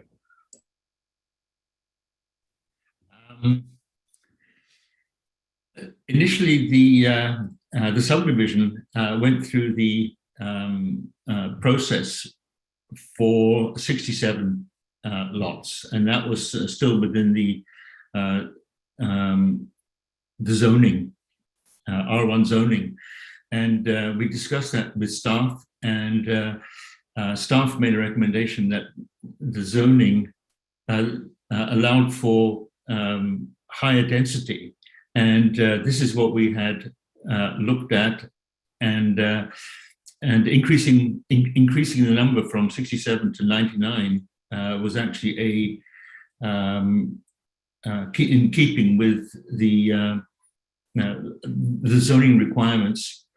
Whether we had looked at sort of multifamily dwellings, again, we had looked at it, but there's also a lot of process involved with that. I mean, I don't want to sort of use that as an excuse, but it's also that one would have to go through rezoning, OCP amendments, which take lots and lots of time. And in these kind of projects, time is always of the essence.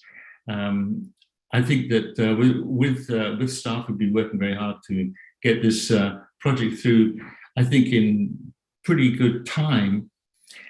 And as always, there's also the preference of the client who looks at this, and they've already made a commitment. That was one of the questions from one of the other councillors, that right now there are certainly over, I would say 20%, maybe even 25% of the lots already assigned. So I don't know that it answers your question, but certainly we had looked at it, and within the framework of the present zoning, within the framework of the OCP, this fit the bill for all of us. Thank you. Councillor Rowe. Hi, thank you for your presentation. I commend you for the work that you've done and the changes that you've made, and do note that the number of lots have increased. Just noting that this development started long before we came around, as they say, and we're now living with a housing needs report that says a lot of our problem on the Sunshine Coast is 2 people living in massive houses. So understand where Councillor Toth is coming from, and these questions are asked to us, so we must ask them to you. So my question is, with the different plans, did I see, is it just the one type that is like a rancher without stairs? Was one question, and the second one's escaped me. So I'll let you answer that one and see if it comes to me. Thank you. Yeah, so one thing that has to be taken into consideration is that the site is quite steep. And so there are a number of houses that will be level entry from the roadside, and may have to be by stairs from other locations. There is a grouping of houses. Are there any ranches? Well, there would be, so we have the type A houses shown here. Yeah. And the type B. Type. So this is our type B home. So the type B homes are on the on road A. And so they would be actually walk right up, I guess. Is that what you were asking, Councillor Rowe? You're confirming that this is the one house type that would have... Yeah, I've spent a lot of my life caring for seniors in this community. So I'm sort of looking at what would be available for level entry, or in the situation where the ones that can be suited, would the suites be level entry? Mm-hmm. And I have Matthew Cheng, architect, his hand up. So Matthew, you can speak to that. Good evening. My name is Matthew Cheng. Yes, for type D, for type B, the houses, we have a design called to be accessible according to the accessible requirement of the bylaw of Seashell. So the type B houses are all accessible, including the bathroom, kitchen, hallway, you name it, right? Everything is designed according to the guidelines. Okay, thank you. Thank you. And did you remember your other question? No, I think it was some comment about winning the award for the most bathrooms. But that was in jest. I suppose if you consider that some of these, when you say a home, 2,500 square feet and 6 bathrooms, for instance, are you including ones that could potentially be in a suite then?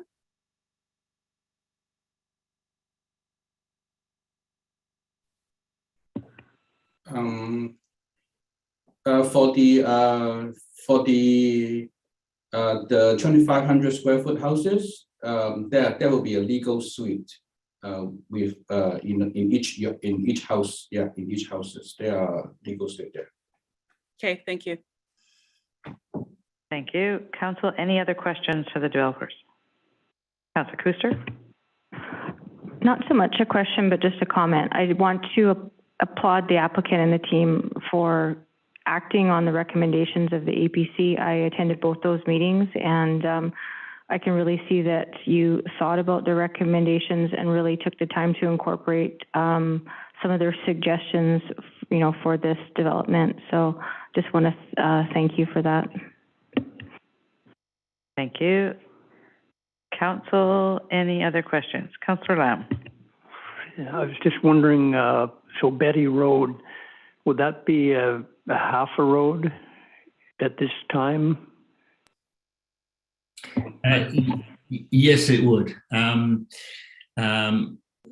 It's an odd area in that there are some lots there that provide, that have been subdivided where 10 meters have been allocated towards the road, but it's more like a little jigsaw. There are some lots which haven't yet been subdivided, which jut out, and the property line runs to the center line of the road. So all we have really is a 10-meter right of way. The water line runs through an easement through some lots and through district property on other lots. So I would imagine that in the future, as people subdivide on the west side of Betty Road, then it will be a requirement for them to give up 10 meters of their property so that there can be a full 20-meter right-of-way.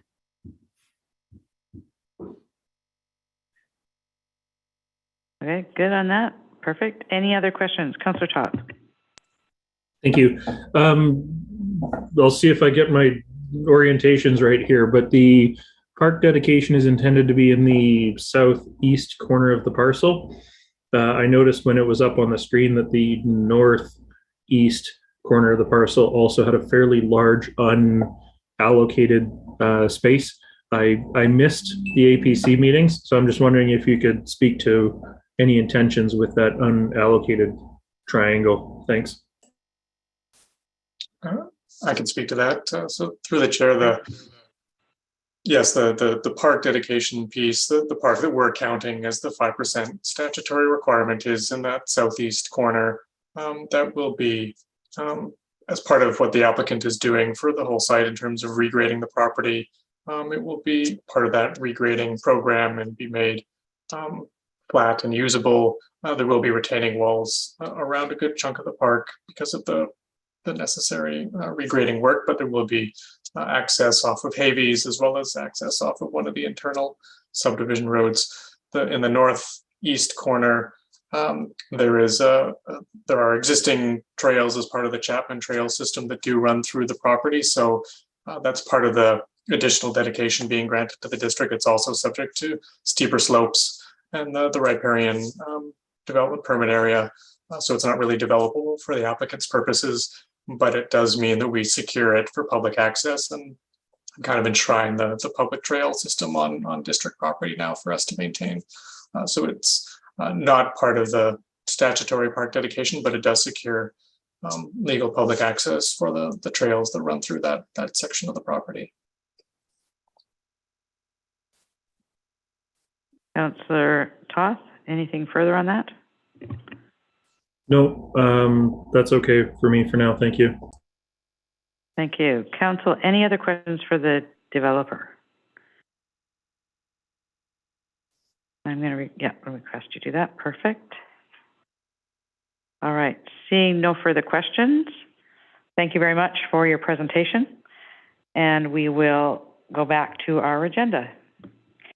So item 10.2 on page 88, there is a recommendation. What would council like to do?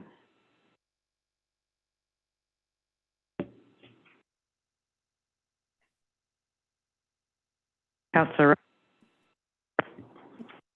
Rowe, go ahead. I'll move recommendation 2 that council approve development permit 2022-17 Homai Havey subdivision.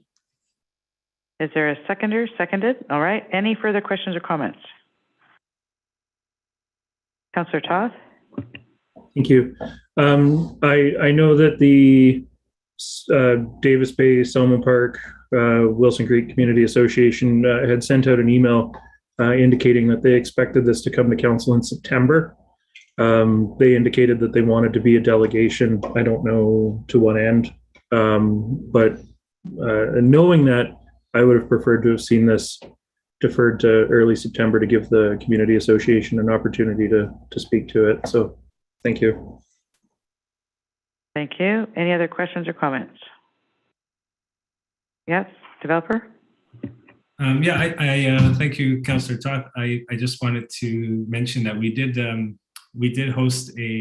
attend a Davis Bay Association meeting that was voluntary on our part, and I think it was very well attended. There were quite a few comments from the community.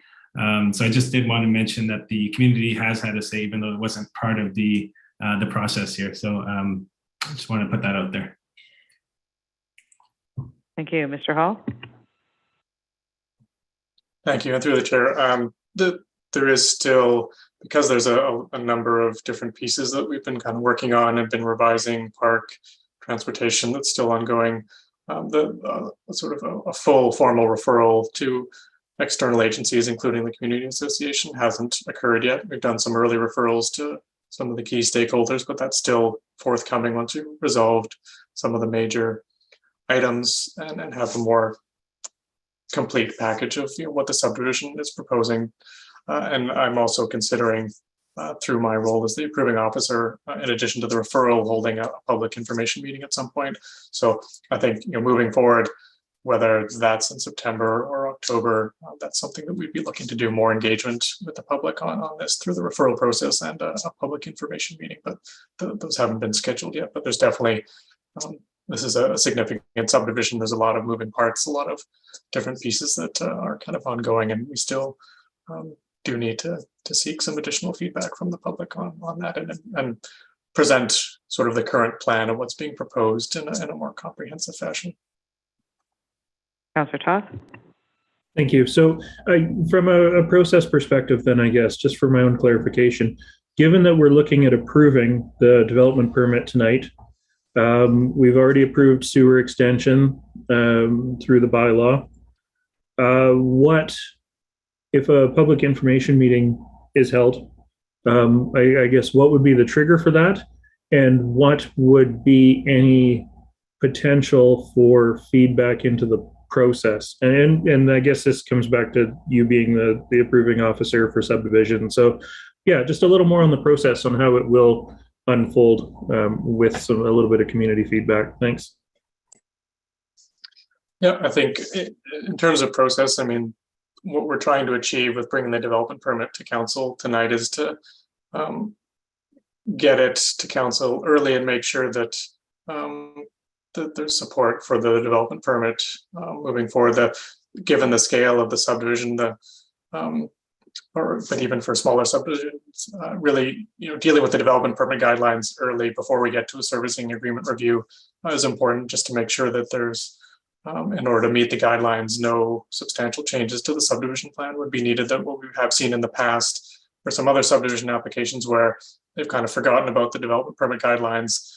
They're deep into servicing agreement review and suddenly we need to go through the DP process and it could trigger significant changes to the subdivision layout. And if they haven't really factored that in from the beginning, and we haven't been on top of that to make sure that that happens, it can kind of set back the process. So what we've tried to do here in the applicants, when they were considering revising their proposal, we were working with them early on to say, look at the DP guidelines, incorporate them, from the beginning in that revision. So then when we get to this stage, we're not, surprised by, you need to do this or that. And but that doesn't mean that we can't still make or consider changes to the subdivision in the future.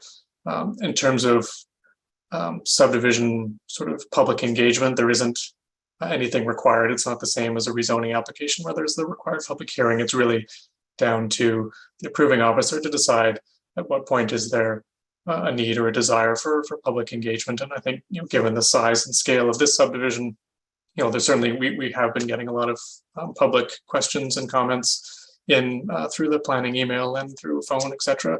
And certainly within my authority to decide that it's relevant and necessary to have a public information meeting just to help provide information to the public on what's going on, what's proposed, and solicit some feedback on that.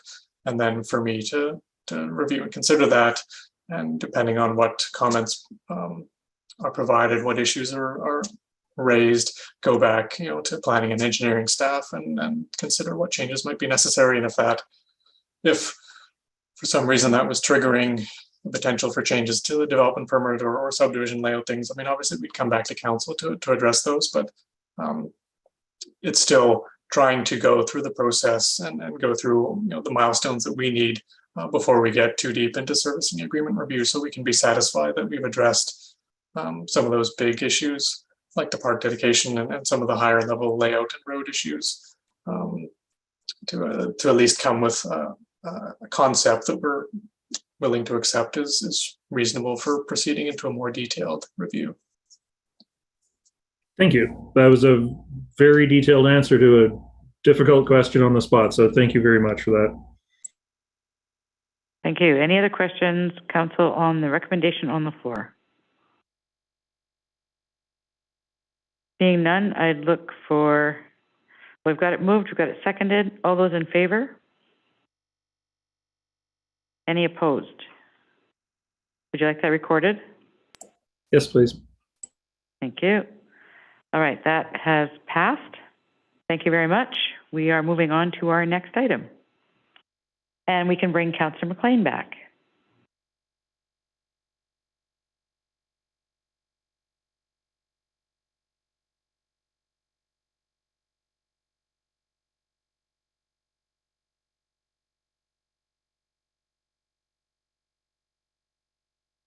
Councillor McLean is back with us. We'll move on to item 10.3. This is the election cost sharing agreement with School District 46, and over to our corporate officer. Thank you, Your Worship. This item is in front of council seeking authorization for the mayor and corporate officer to execute a new election cost sharing agreement with the school district. The School Act requires that municipalities administer school district elections at the same time that our general election is held. And the Act also allows for municipalities to recoup any costs that we associated with running the school district's election. And we have always had, or for at least for a number of years, there has been an election cost sharing agreement in place that covers that, allows us to recoup some of our costs. The current agreement has a formula to determine what we will be reimbursed. There is a formula that says that 22% of all costs will be reimbursed. That formula was based on 2/9, being that we have 7 councillors and the school district had 2 trustees. In 2018, before the last election, 1 more trustee was added to the central voting area. So that led to us looking at a new agreement. We did meet, our staff met with district staff, and we worked out a updated formula and changed some of the terms in the agreement. And that is what's before you today. We've also attached a copy of the previous agreement. The main difference is that the new total election costs that we would be requiring that they reimburse, the school district reimburses for, is 25%, and we've also updated it so that the school district will pay for all statutory advertising costs, as well as the fact that the district won't have to pay for the voting locations that are at schools, which we didn't have to do with the last agreement either. They will also cover any legal costs or any unforeseen additional costs that relate just to the school district selection. So the new agreement is in front of you for your consideration of approving. That's my report. Thank you. Thank you. Council, any questions? Councillor McLean? Yeah, during the last, what would it be, provincial election, I believe, schools weren't used as voting locations due to COVID. So just trying to keep the public away from children. Are we considering using schools this time around?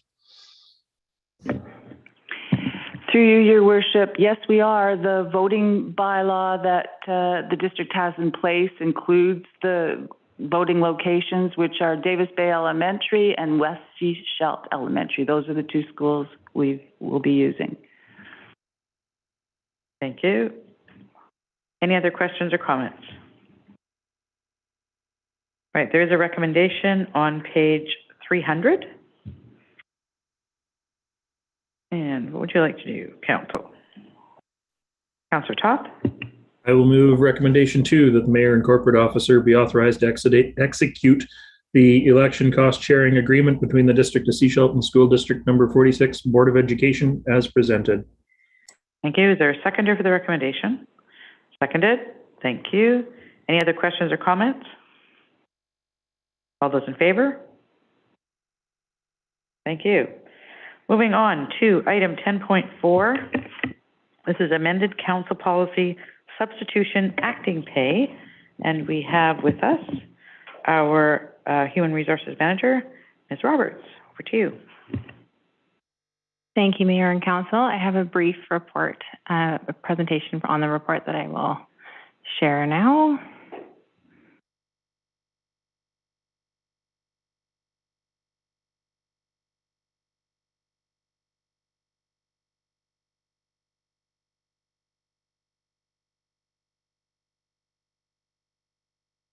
All right, this is the presentation for the revision of Council Policy 1.5.11, the substitution acting pay.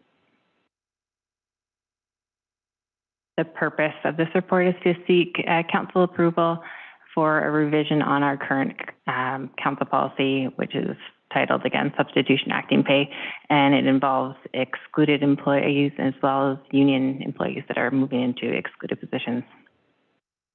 So our current acting pay policy provides no change in compensation for up to 5 consecutive days, as well as for the union to excluded. So the first one was the excluded to excluded, and that would be an example would be a manager to a director. If they were in an acting position, they would not be getting substitution pay unless they were working 6 days.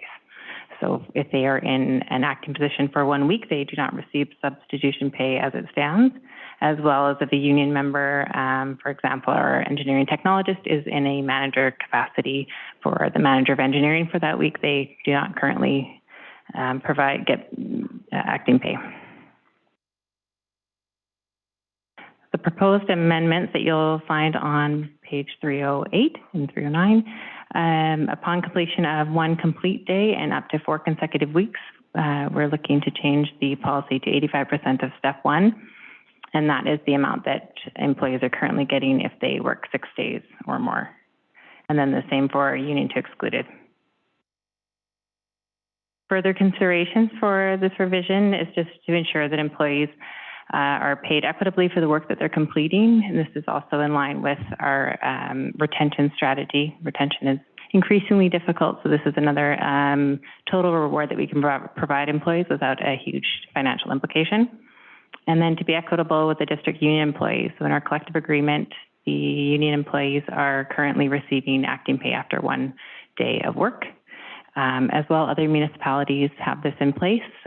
So I spoke with Burnaby, and they had done this about 5 years ago, and previous they were the same as us. And then Squamish and Parksville also have that immediate substitution pay. What does it mean financially? So it's between $3 and $8.50 hourly, and that I looked at union to excluded as well as manager to director, and then director to CAO, and that would equate to $21 to $59 per day, and per week that's $105 to $297, and then the annual increase. And I just did the average of the week, so it was around $197 per week, and that comes to $3,600 per year, and that's based on our average of 18 weeks of acting pay per year. That's it for my report. And again, the recommendation is to amend Council Policy 1.5.11. Thank you. Thank you. Council, any questions or comments? And can we have you stop sharing, please, on your screen?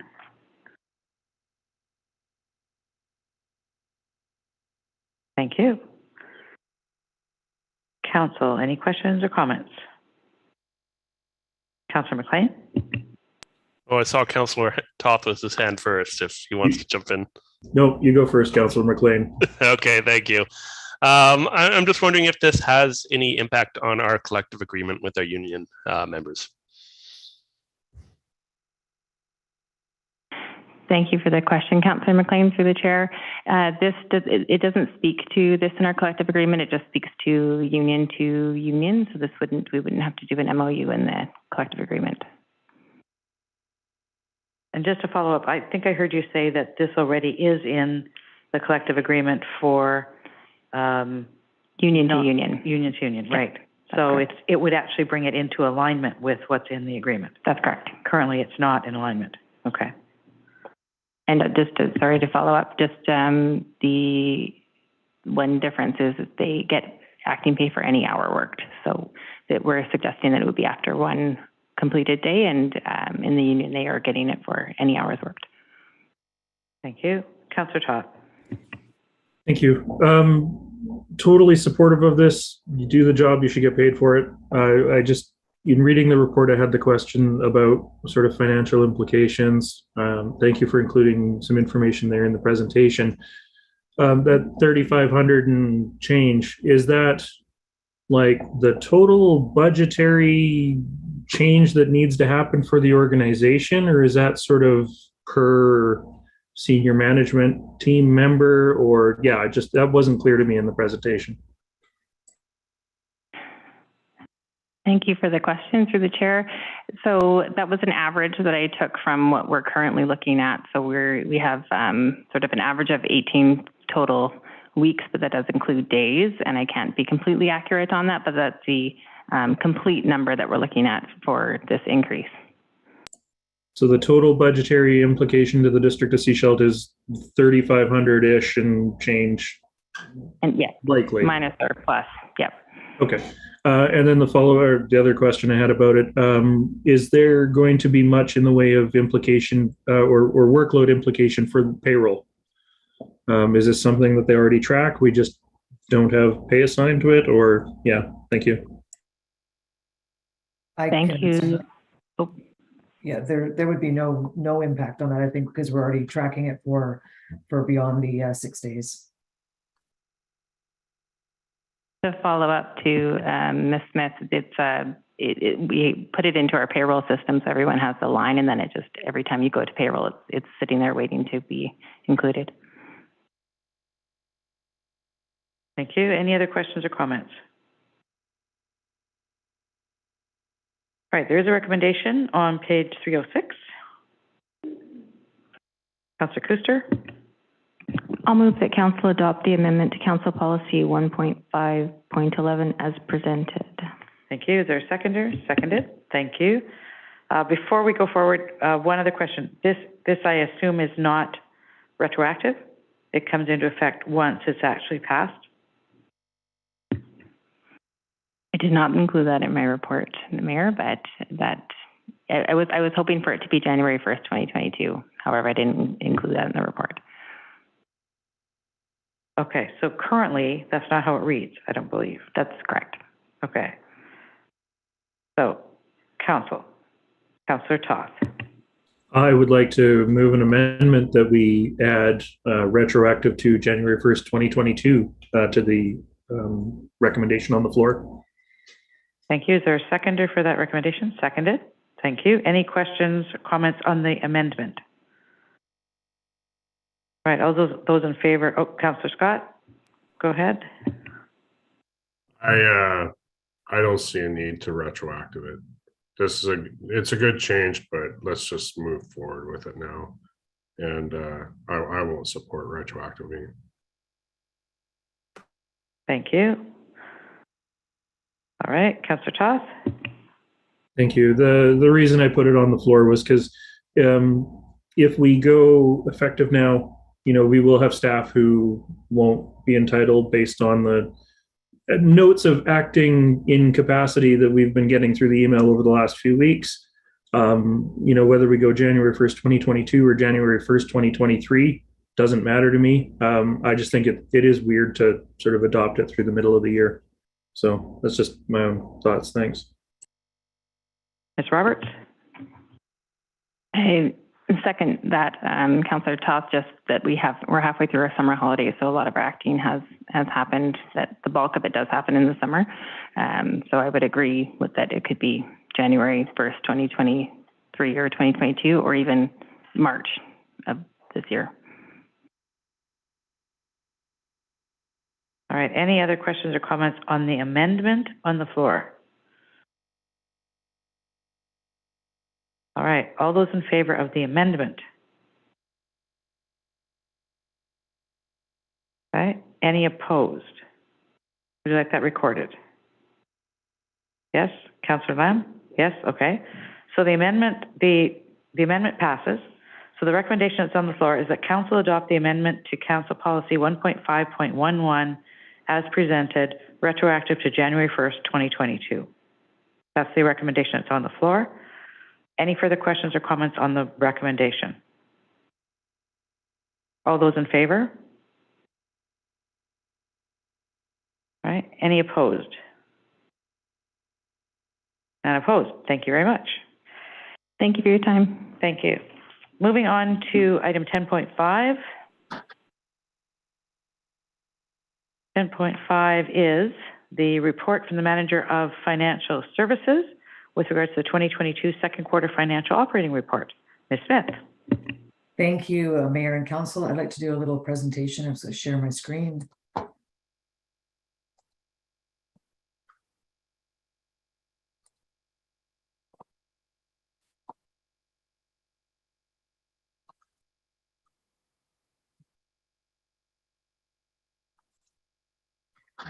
So the purpose of this report is to provide Council with an update on the District of Seashell's financial activity for the period of January 1st to June 30th, 2022, and to compare this activity with the 2022 financial plan and the comparable period in 2021.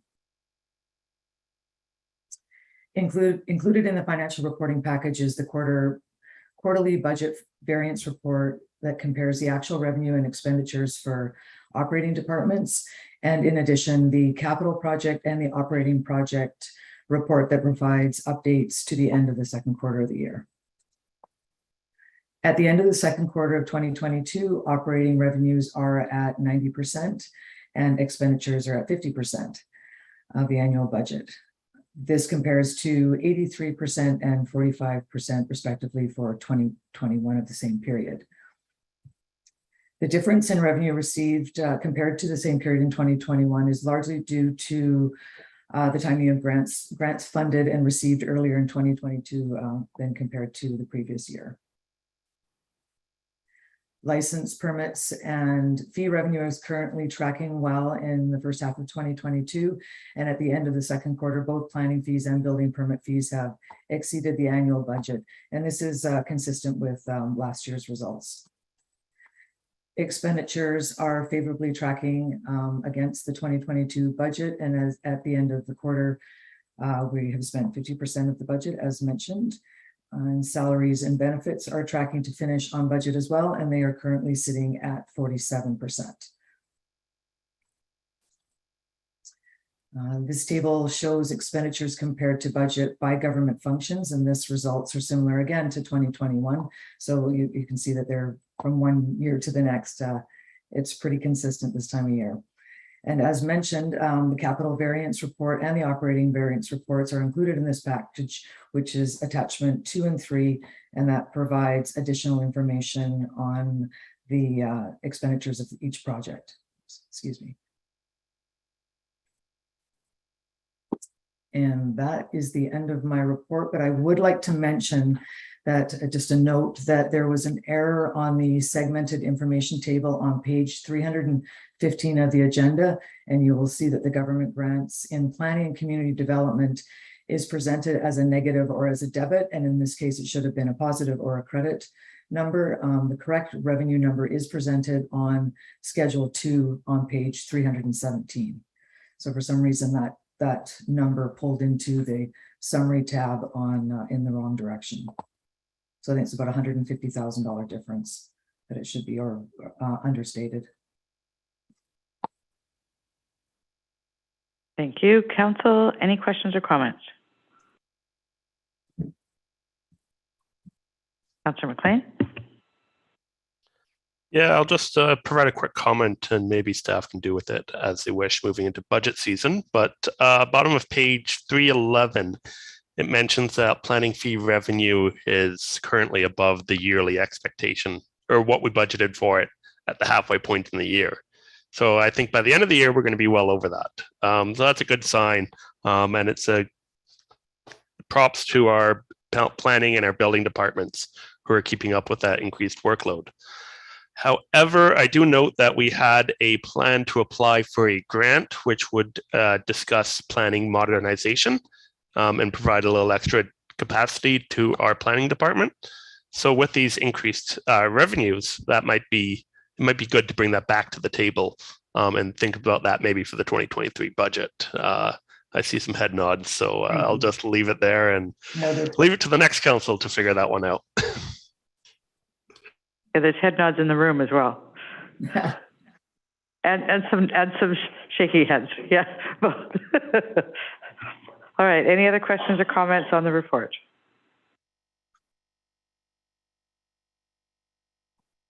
Seeing none, thank you very much. Appreciate the information and appreciate you taking the time to put that together. Moving on, we are going to councillor reports. So we're going to start with those online. So we'll do Councillor Rowe, Scott, Toth, McLean, and then we'll come into the room at Kuster and Lamb. So Councillor Rowe, over to you. Nothing from me today, thanks. Thank you. Councillor Scott? Nothing to report on my end. Thank you. Councillor Toth? I'm only slightly longer than that today. Sorry, guys. I attended the Sunshine Coast Electric Vehicle Association annual picnic at Mission Point Park. I wasn't technically there as a counselor, but as we all know, when you're in a public place, you get to talk district to Seashell, regardless of what the event is or why you're there. So it was great to see people again. It wasn't as big as Canada Day, but it was still, it's good to be getting back to community events. I did have a couple family friends who were passing through playing tourist on a whim and decided it would be great to go check it out. And totally, Skiva represented the community quite well to the tourists. So props to them. Other than that, 73 days to the election. Thank you. Councillor McLean.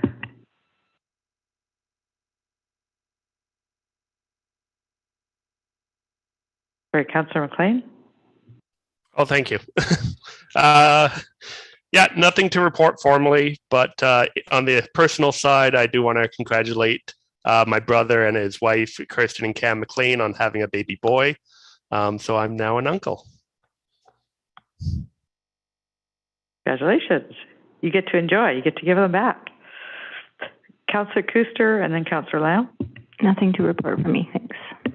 Thank you. Councillor Lamb. Okay, I've just like to tell the voters of the community that they probably won't be seeing any lamb signs on the side of the road in the near future.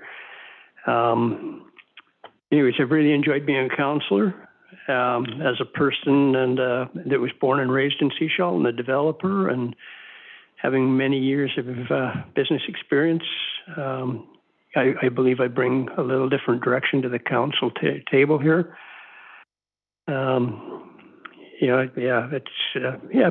Being a councillor does take time, but you can make a difference here.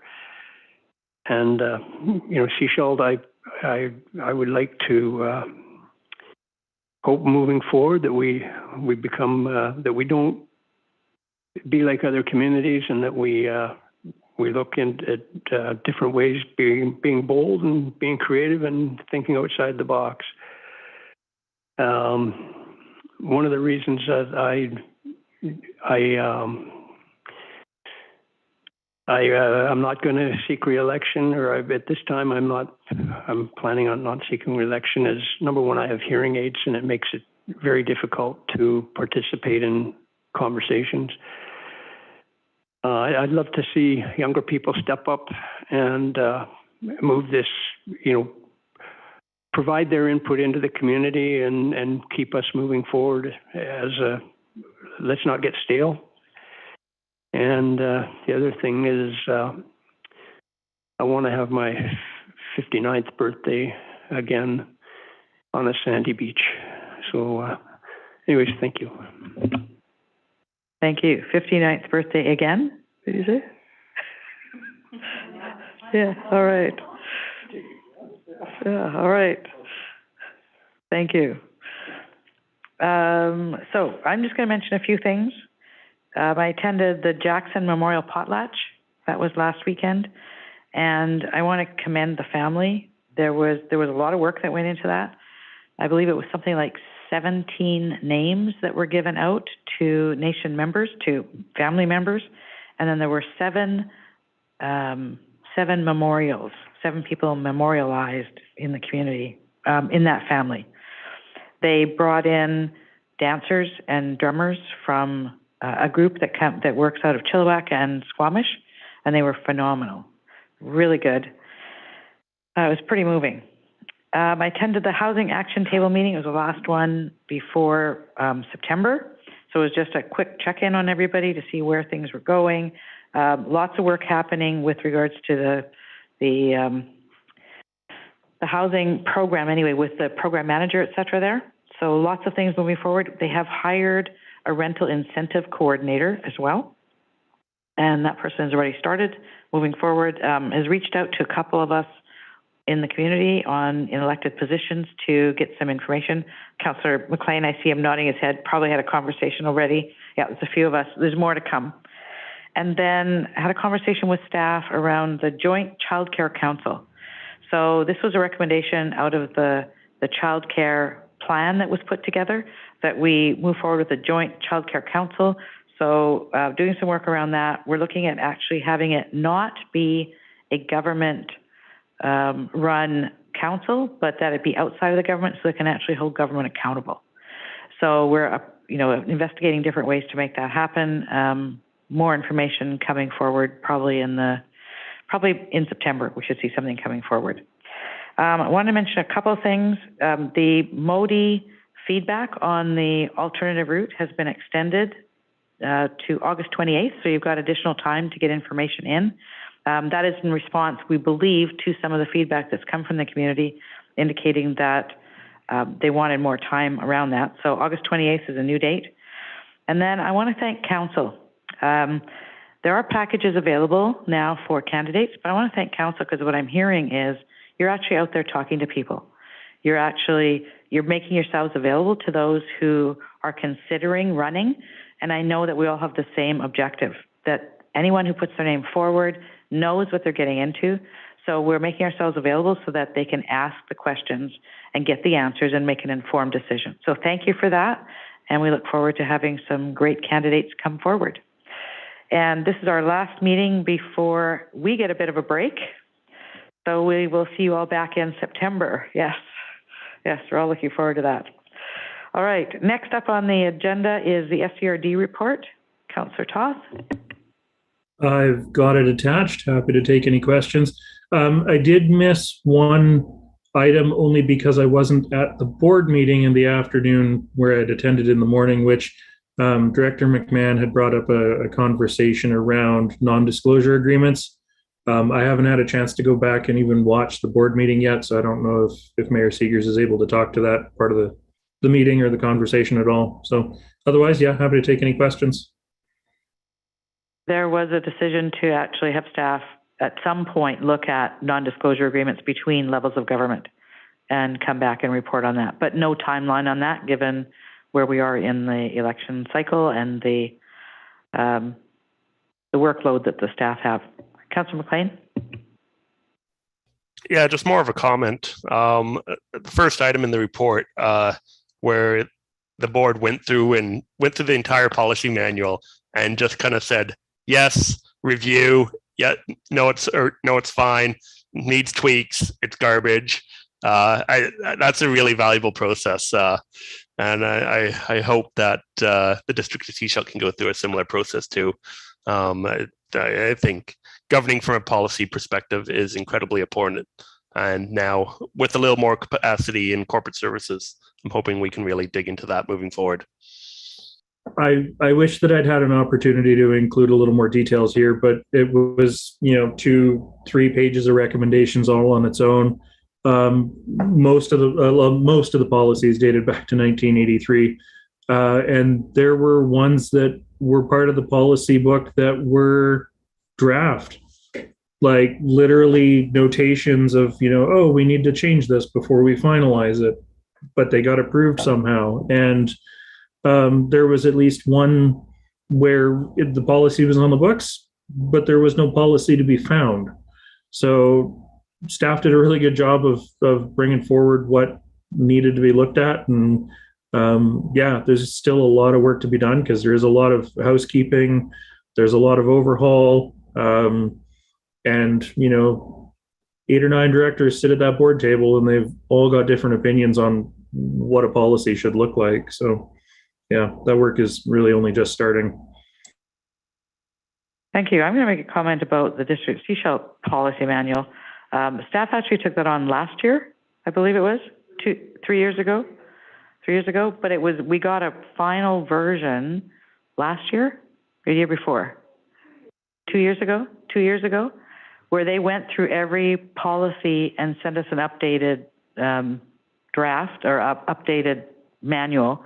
I believe it's available to us in our packages somewhere, online, somewhere. Your Worship, through you, the full policy manual is both on our website and in Council's share files library. File share library? Yeah. Yes. So it's been done already. They did a lot of work. They recognize that because we had some really old ones as well. Really old ones like, we need a policy on this. So here's the policy, that kind of thing. So those are all gone. Thank you. All right. We have one final item on our agenda, and that is correspondence. Look for someone first to receive the correspondence. Moved, seconded, all in favor? Thank you. So this is a letter from the CIA Reconciliation Movement, recognizing that Ministry of Transportation has actually come forward and funded the project that they had come to us for funding for. We had actually referred this to the request to staff, and I believe staff were looking at coming back with to us in the beginning of September. So it probably would be the process now to just refer this to staff to follow up and come back with incorporate it into the report they're already working on. Unless you'd like to do something different. Councillor Toth. I'm willing to move that recommendation. Happy to do so.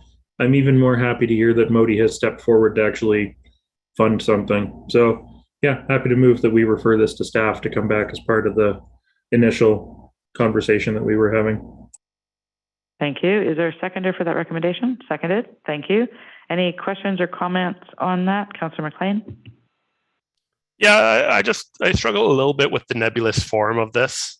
Obviously, looking at fair process, I would prefer that this went through a grant and aid type process. So now that the need is a little less defined, I'd want to see something else come forward. So, and part of that normal process, I think the urgency is gone.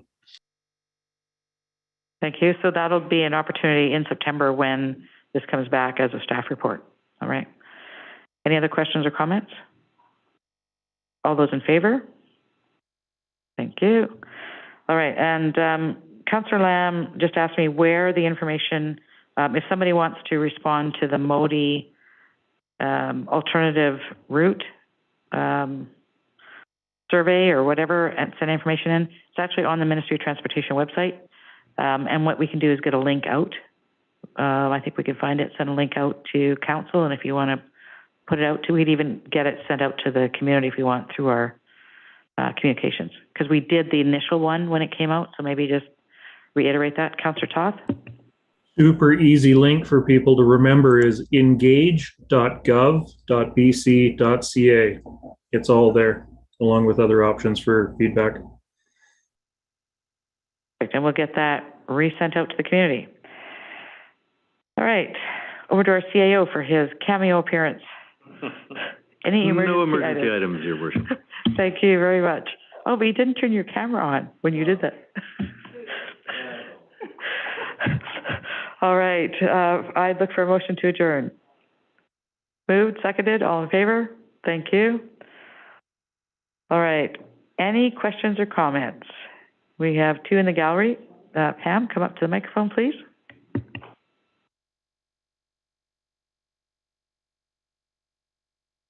So now that you've successfully foisted off the cleaning of ditches and culverts onto us taxpayers, what happens when somebody is unable physically or somehow unable to do that and they can't afford to hire somebody?